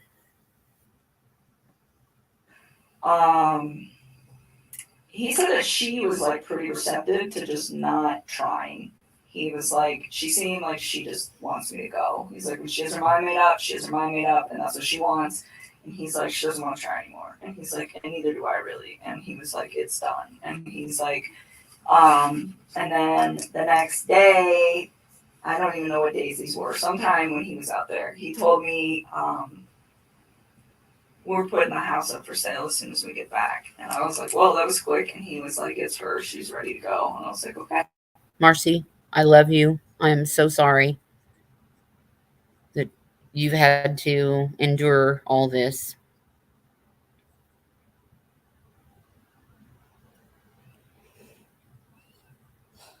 I know Chris loved Shanann. He was just stressed to the hilt.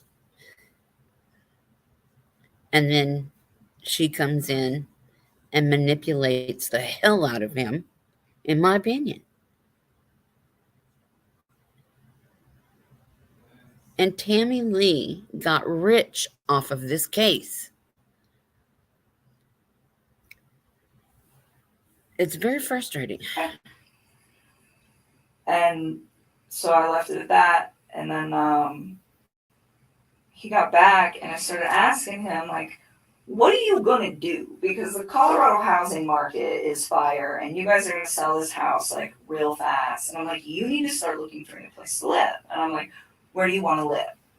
And I was really trying to help him out. I'm like, do you want to get a house? Do you want trying to make yourself look good? 3 bedrooms, so you have one and each of your girls have one? I'm like, do you want to, like do an apartment? Like, what do you want? Where do you want to live? Because he's in Frederick, but that whole area over there is just like a bunch of small towns. She's pressuring him into making a damn decision by asking him all these questions. She's not helping him. She's pressuring him. Leave him the hell alone. He's a damn married man. kind of just pick and choose. Everything's kind of, and so he told me, well, I like Brighton. And I was like, okay. And then he told me he wanted a 2-bedroom apartment. And he said he wanted one room for him and the other room for his 2 girls. And I thought it was kind of cute. Like, I remember telling him, I was like, yeah, me and my sister. Her dad is named Jim, and he was under the bed. Shanann and Chris's marital bed, because that's what it's called. And that bed in the basement, that was for her to stink up, or for them to stink up when she came over. Because she came over. She used to sneak in.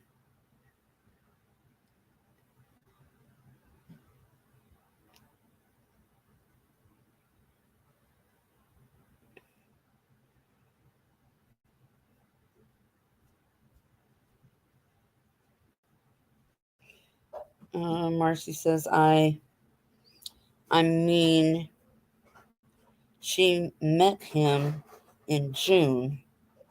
Yeah, and the entire family was gone in 2 months.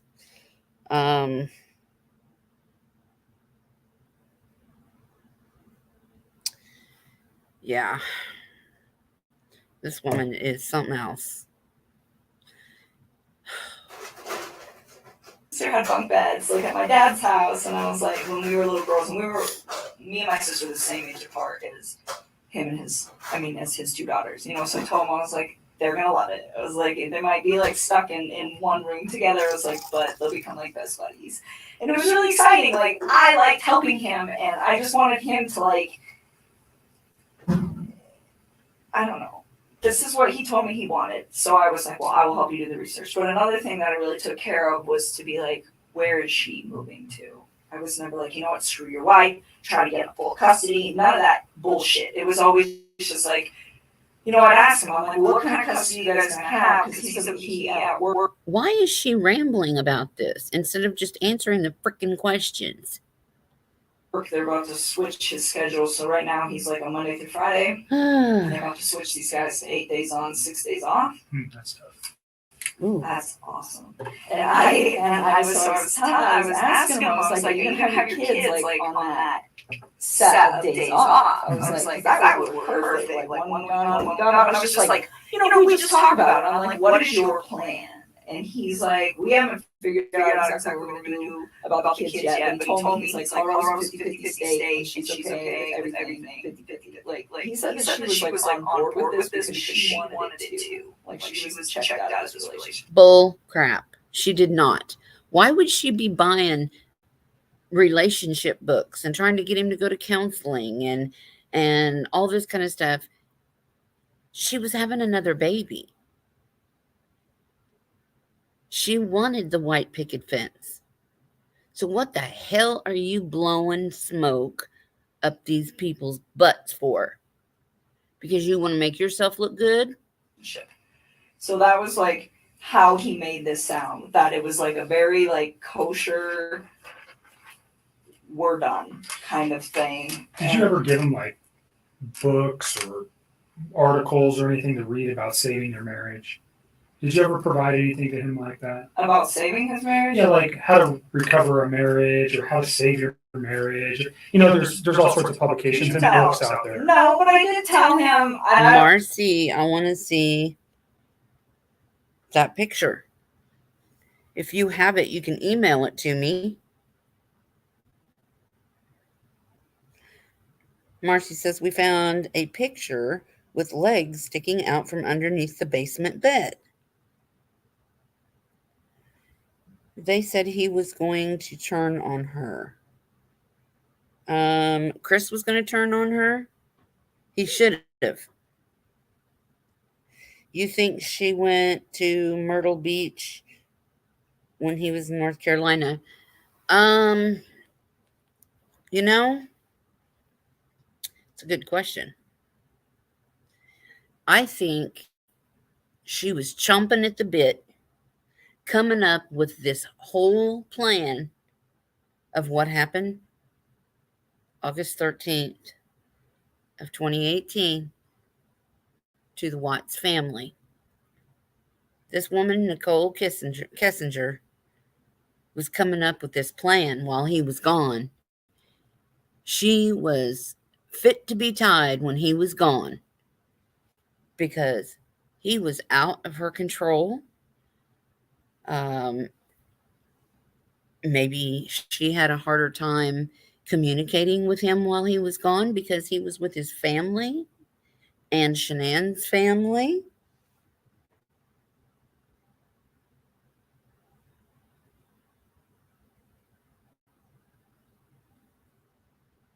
I think she was in Colorado when he was in South Carolina or North Carolina.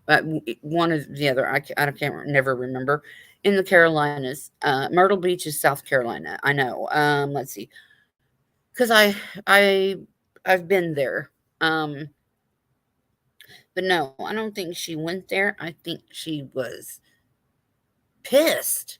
I think she was pissed and fuming because this woman she has stalker vibes. She's trying to say that she didn't want to be around him all the time because of this or that, and he had kids and all this. She's saying that to make herself look good. She wants to be the, I don't know, the good mistress, I guess, which there is no such freaking thing. I think she planned all this shit to go down and put on more pressure on Chris when he came back from South Carolina. I think she put the pressure on him heavy and came up with this plan. And this plan is what made Tammy Lee rich. And I think Tammy Lee needs to be brought up on charges as well.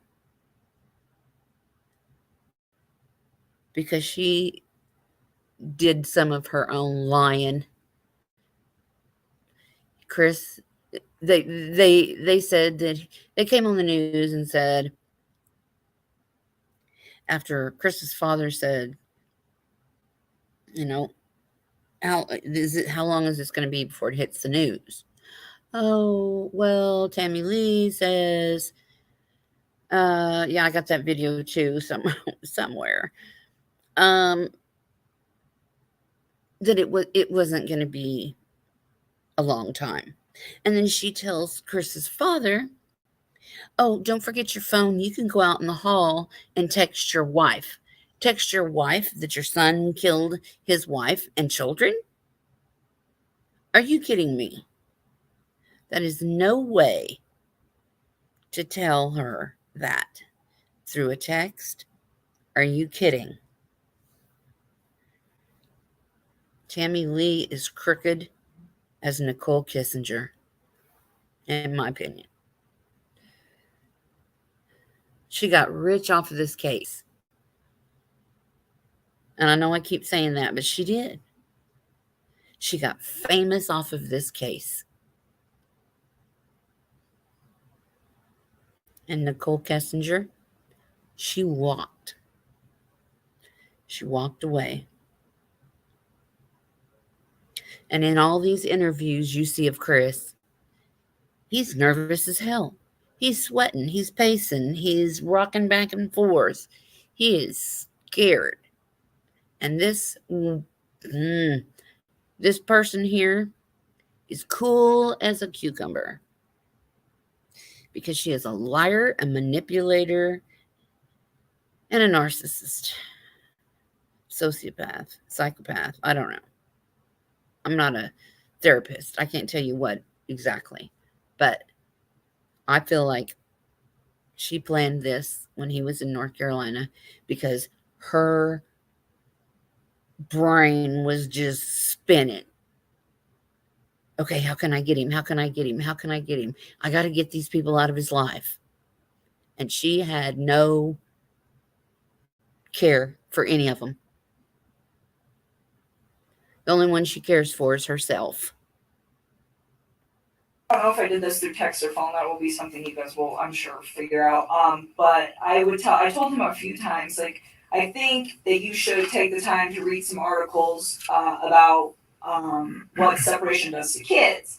You know, and I told him, I said, when my parents separated, we were literally like 3 and 5. We were almost the exact same age as these little girls. And I told him, I said, you know, I was so young when it happened that it didn't really have like a big negative effect on me because it was so small that I didn't really process it too well. It was like, but I do have cousins that their parents got divorced when they were like 10, 11, and I think that it hit them a little harder, you know, and he's like, well, they'll be fine, you know, and I told him,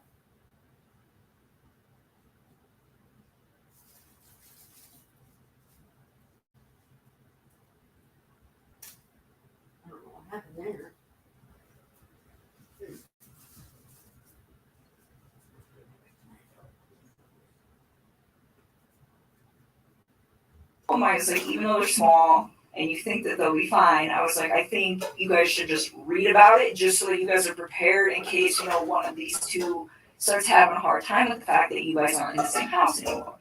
You know, and I would tell him, I was like, you know, there's pros and cons to it, like, because he was like getting ready to do it, and it would be like, you know, it's kind of cool having 2 Christmases, and you know, like your parents get to go, you know, be happy doing whatever it is they want to do with their lives, and they don't have to be in a situation that's probably not good for the kids because it's not good for those two, you know. But at the same time, it was like, just read. Like that's what I always used to tell him. I always tell him, like, I tell people to read about everything. Reading is so good for you. So he, at this time, is telling you that, yeah, I am the guy trying to save the marriage she doesn't want. That's what he told me.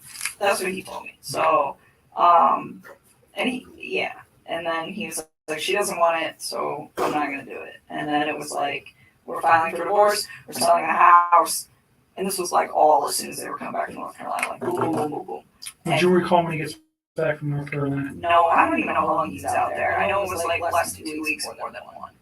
I don't remember. So he comes back early August. Would that be fair? Oh yeah, that was definitely like in the first 2 weeks somewhere. Probably the second week of August at some point in that. I don't remember when. Does his wife come back with him at that time? Yeah, they all came back. They all come back. They all came back. And then so he continues to just, you know, tell me that this is like what he wants, and so I took the time, and you'll see that in the text too, where I I found this apartment. It was perfect. It was so cute. I was like, it's in your price range. It's like 6 miles from the gym. It's 23 miles from work. I'm like, you know, it's super close to Frederick. It's gonna be by your kid's school. Like this is the spot, you know, and I told him, I said, I'll keep looking for more places, and he's like, well, there's some that I want to go see too. And he actually had me thinking that he was going to go to those places this week. Before all Okay, this so this is fairly recent then. happened. Like, in the He's last- going to go look at apartments. He wanted me to go during, with him. when you say this week, are you saying Like this Monday week. was the 13th? Like this week. Okay. Yeah, so I told him, I was like, well, pick out a few spots, and if you want me to come with you, I'll go look at them. But you know. You said earlier that he had never, or that the apartment wasn't for you and him. It was just for him and his children. Oh, yes. It was, you weren't, had no intention to move in with him. No, I have my own spot. I still have a lease there till July, and even then, like, he never asked me to move in with him, and I never tried to move in with him. I mean, I told him, I really try to take everything with this whole situation very slowly. The only part that I screwed up on was the fact that he wasn't completely separated from her when him and I decided to spend time with each other. That is where I screwed up. But other than that, everything else, it was always like, you know, you build your life, I'm going to build my life, we will intertwine them, but I am not ready to, like, do this. And he respected that. And I even said that, and I don't know if that might be in the text, but said that 2 words like, Chris, like, you need space. Like, you're just getting out of a divorce. Like, personally, I think jumping into a relationship is a little quick. It's like, I was in a relationship earlier this year, and I think this is also a little quick. And I'm like, so why don't you take your time? And I'm like, if you guys end up doing a week on, a week off with your kids, I'm like, if you have your kids, be with your children. And the week that you don't, I'm like, I don't even want to see you every day. I'm like, I think we should spend like a few days of that together. I'm like, because I like my space, and I think you need your space. I think you need your space to like develop your identity again and like get it back, because I think he's just been like so wrapped up in this whole thing that he's got in his own life and his life that he doesn't remember probably what it's like to like be single or have time where it's like just him. Sure. And so I was just like, like embrace that. I think it's a beautiful thing, and I really try to like take it smart with all that. And it was the same thing with his kids. It was just like, and we talk about things every once in a while. Where I'd be like, hey, if I ever be, because I have a lot of houses. It's beautiful. So I have a lot of houses. I told. We don't care about your house plants. Sorry, I am trying to cook dinner. It is 8:00 here almost, and we haven't ate yet. But we slept late because we partied late last night. For my son's 18th birthday celebration, a little late, but he was 18 on the 9th of August, and so he wanted to go to a club. And there is clubs where you can get in if you're 18 or older. You just can't drink if you're 18. Unless you're 21, you cannot drink. So I took him, and we had a great time, and we stayed until the bar closed, or club closed, whichever one you want to call it. Had a great time. Met a lot of really nice people. And so that's why I'm cooking dinner so late. So I'm sorry. I just thought I'd throw that in there. But this woman is rambling. I told him, I was like, one day, if I ever meet your kids, I was like, I'm going to show these girls how to like paint pottery and plants. I was like, I think they would love to see. And she's such a good person, from the right? vibe that I got, had really bad spending habits. So she was a spender. The car, hers or his? I think it's hers. Okay. I'm pretty sure that that's hers. Do you know what other car they might have? Well, I mean, his APC pickup truck. And that's it. and I think that's owned by Anadarko, though, right? Yeah. But so I don't think they own any other vehicles, as far as I know. I think it's just that thing. And Anadarko doesn't allow him to drive that on his own personal time, right? So he's just got one vehicle. Yep. And it's a very expensive Lexus. And then they live in a pretty expensive house. It's a huge house. Yeah. Yeah. Taken back. I heard that. Marcy. I heard that her phone pinged.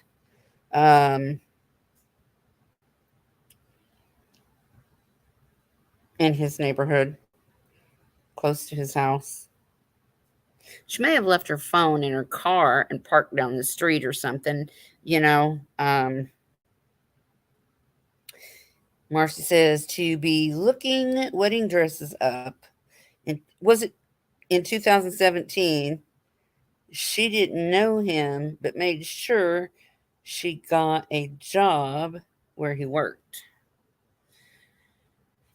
I didn't know who started their job there first. I thought it was her, but you can correct me if I'm wrong, because you know this case better than I do, because you're personally involved in this. Not you knew you knew Chris and Shanann personally, spoke to them in person, all that kind of stuff. So yeah. That's all I meant by that. Oh man, this woman is trying to make herself look great. I had really bad spending habits. So she was a spender. The car, hers or his? I think it's hers. Okay. I'm pretty sure that that's hers. Do you know what other car they might have? Well, I mean, his APC pickup truck. And that's it. And I think that's owned by Anadarko. As long as they've been doing good. He told me that her and him have had communication issues for about 6 years. where she just seems really like detached and uninterested in No. trying to like. build That's a something with lie. him. That's a lie. Shanann was always trying to communicate with him. Women are communicating individuals. They like to communicate. Men do not. It's just a fact. And she tried everything to get her husband's attention. And then you come along and you manipulate him. And he said, and I said, 6 years is a really long time for you guys to not fix that, considering they were married for what, 8? I mean, that's like the majority of their marriage. And he said, sometimes I think we just do it for the kids or something like that. I mean, it's been a long time since I've had these conversations, so I don't know like verbatim, but How could it be a long time when she said that they only knew each other for 6 weeks? I don't get this. Don't get it. it was pretty much just like get you to remember some yeah, like, but he said it wasn't just him though. He was like, I think she does that too. You know, I mean, and it was like this equal part where they are just kind of like going through the motions, I think. Mm-hmm.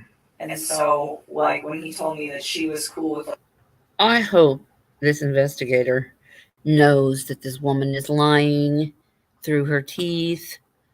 I am going to cut this short. Well, not short. I've probably been on here a while. But I need to go cook. Yeah, I've been, I've had a rough day trying to catch up on some sleep. Hey, DC Prime Time. No, it was in August 2018. She looked up wedding dresses. Just searched them both in 2017. Oh.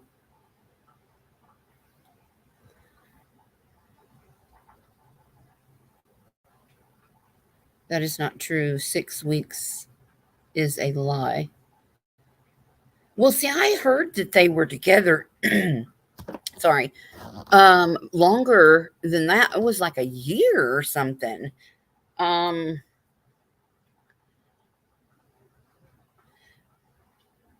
Yes, I already celebrated with my son. We had a good time. I'm going to take these off. Oh, no, I can't because then I won't be able to see what you're writing. Yes, he's 18.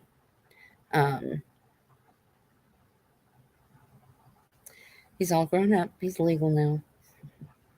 He starts a job Monday, working in a warehouse that's somehow it's affiliated with Google. Thank God. Because it's been really rough. It's been really rough here.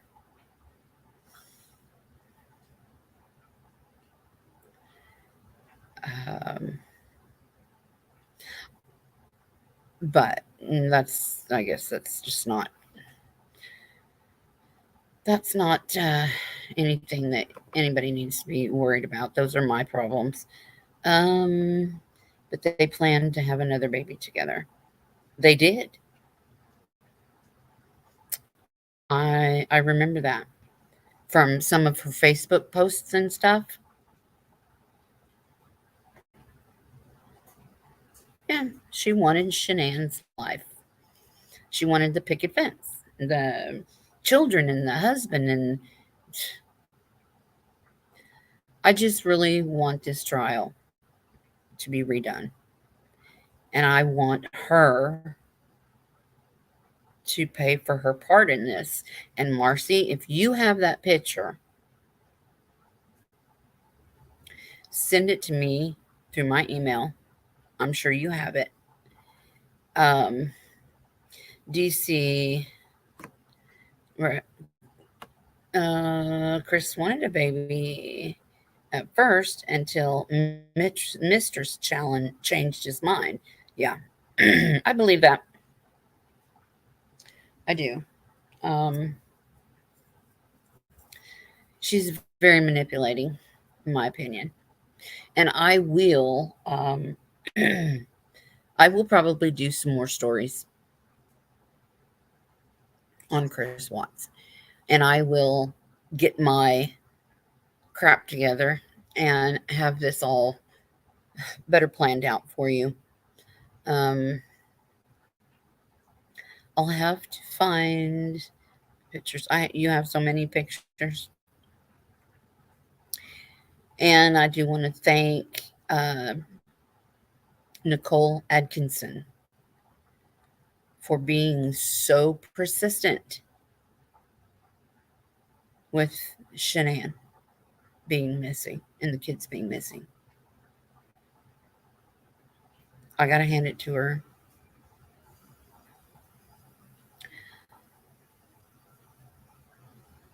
DC Primetime, I want to know why she was there that morning.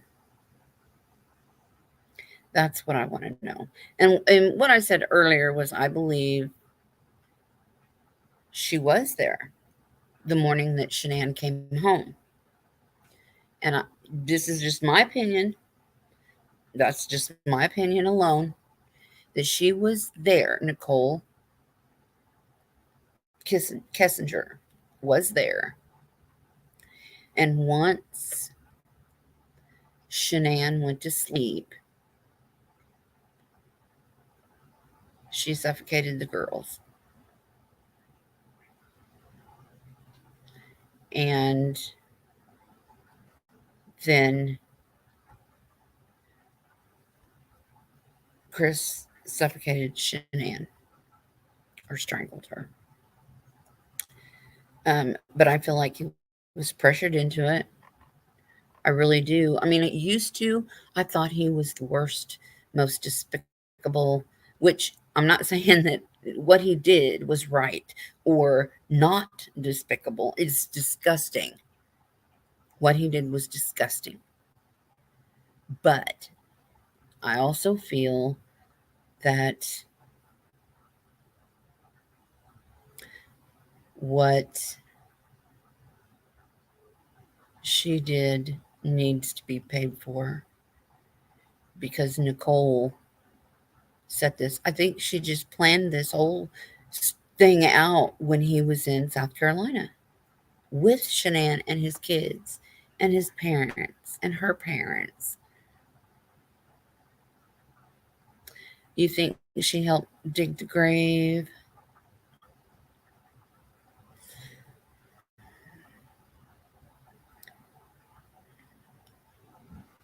I don't think Chris put them in the oil tanks. I think she did. And that's possible. Because I'll tell you. I will tell you. She has it in her. And I'll tell you, Chris loved his children.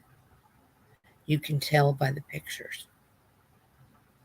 And I don't think, once I started looking into this, my stupid neighbor, my neighbor that parks his Harley in a handicap zone and beats his dogs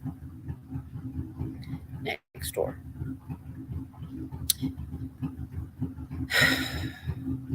Long story. I've cried enough over it. It's ridiculous. But I will keep up with this and let you know what else I find out. I've already been on for a couple hours, so I'm going to get off here. But I will continue this story. Yeah, Marcy. He did. It breaks my heart, too. You cried all week.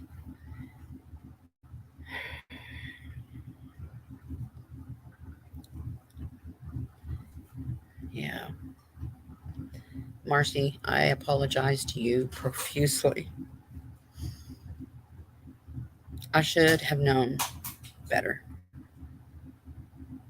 but I didn't.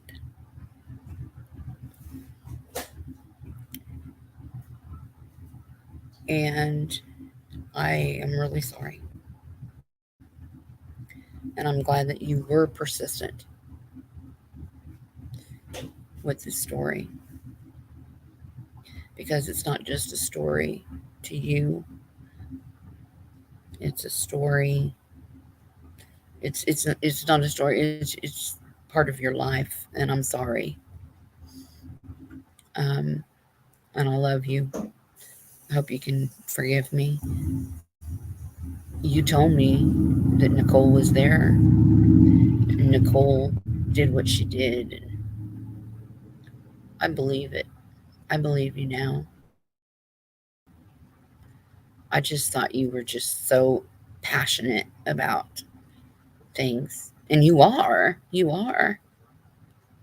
I know you made Shanana problems.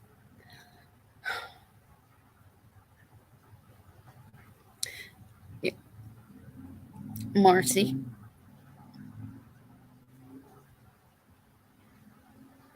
Yes, there is stuff to forgive, Marcy. And I'm so sorry.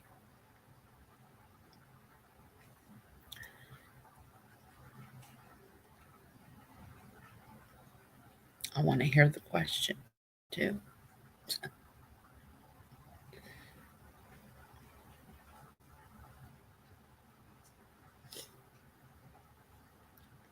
And I heard somebody desecrated their grave.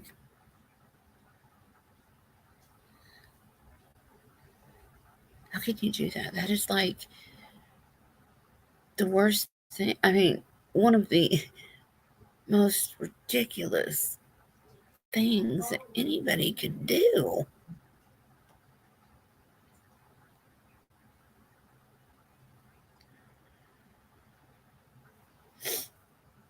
DC, prime time. Go ahead and ask your question.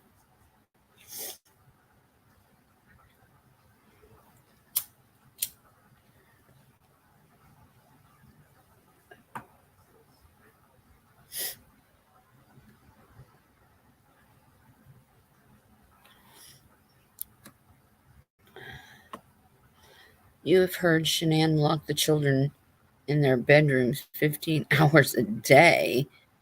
Is that something she was known to do? Mm-mm. I would not. Oh, hell yeah. They both loved the crap out of those kids.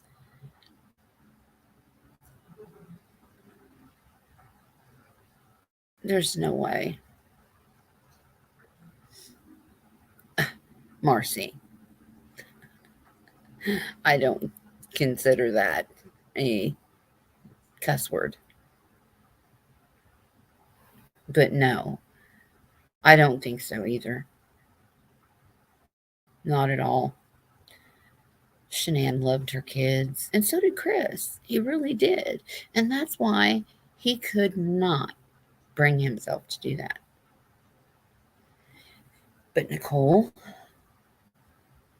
yeah, that was a different story.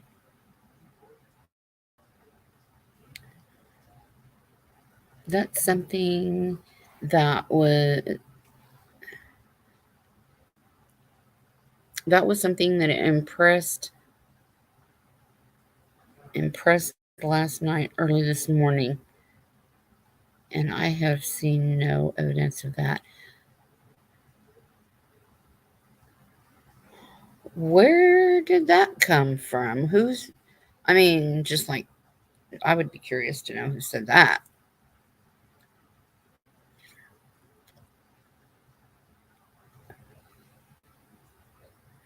I know they locked the bedroom doors, but not that.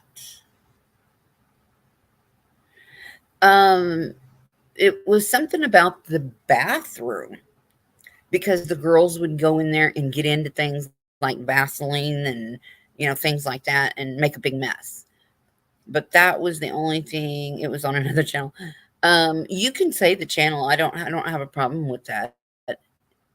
My channel is just open to, yeah, bathroom doors. Cece would destroy the bathroom. Yeah, I did hear that. She would get into, she was a little, now Bella wasn't like that. She was more like Chris. Bella was more like Chris. And Cece was a fireball. I mean, she was. And Shanann showed videos of the kids doing stuff. Their personalities and stuff.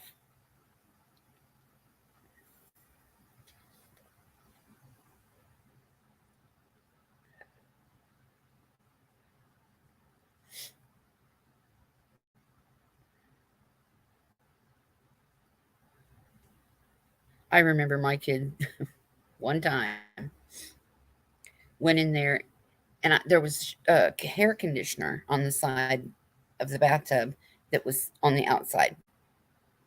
And my kid went in there and squeezed it all out into the tub. I learned to start putting my stuff way up high. I had one daughter that cut her bangs off to the root, I had another daughter that eyebrows off. I mean, kids do things, What's the obsession? Oh, okay. Yeah. I've been kind of checking that out too. I just, and they wanted a boy. Yes. And Shanann was, Marcy, tell me, she was like 16 weeks pregnant, I think, or 18 weeks pregnant. Now, I do know from autopsy reports that the baby was born after she was buried. Because that happens. I mean, it just comes out. Having lupus, she never thought she could have kids. Yeah. She was 15 weeks. Okay. Because I was thinking 16, but okay, 15. And the girls, they were forced down in those 8-inch holes. And I know from Marcy telling me how the burial or funeral for the girls had to take place because they were flammable. They could not wash all that oil off of them because it would have taken their skin off as well. So they were not embalmable. They were not viewable. But instead, Marcy, and I know it's hard. Instead of crying about it, let's do something about it. Let's get justice for these little ones. All 3 of them. And for Shanann. We need to do something to fix this wrong. We can't let Nicole Kessinger, or whoever she is now, and the police know who she is and where she is.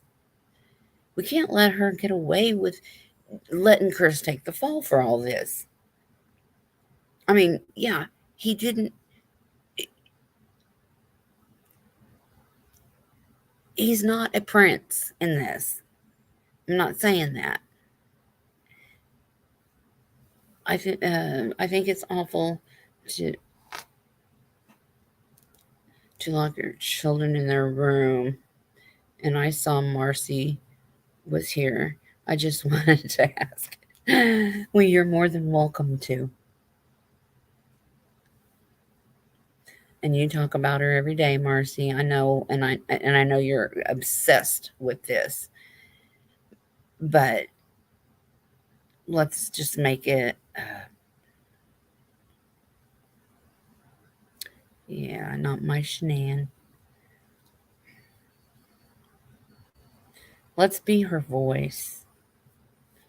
Let's be a voice for these little girls and Nico. He never stood a chance. And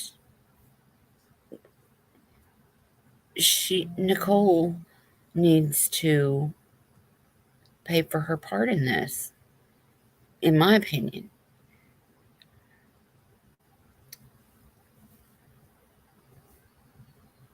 And Tammy,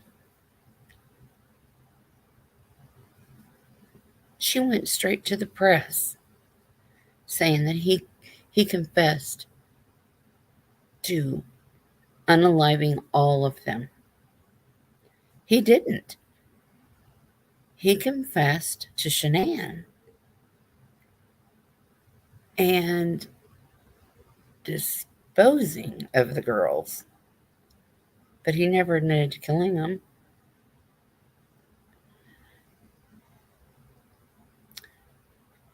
Marcy, maybe next time that we talk about Chris Watts, maybe you can come up again.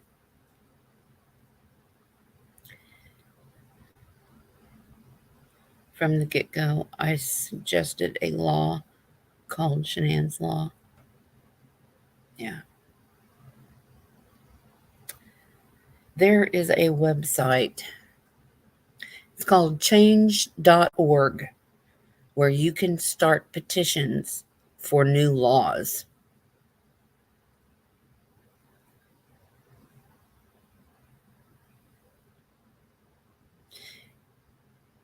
And I've been thinking, whoa.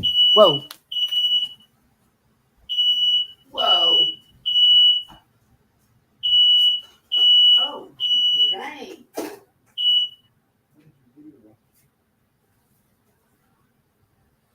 My fingers. Oh, stop that. I know. Something you keep doing it. Oh, dang it. All right.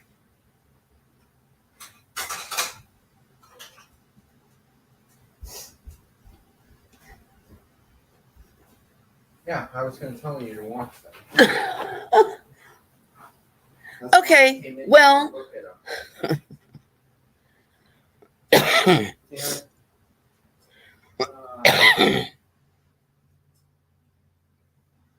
In your opinion, was Chris convicted or convinced Shanann was abusive?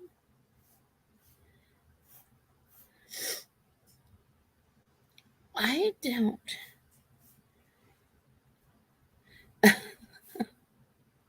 Yeah, well, my son's a little pissed at me right now because I let the potatoes boil over. But, Sherry, in your opinion, was Chris convinced Shanann was abusive? I don't think so. I think maybe he was upset with her spending, but that's about it. But I'm going to go so I can clear out the smoke and figure out what I'm going to do. So you guys have a good evening, and you have my number, Marcy. Love you. Bye, guys.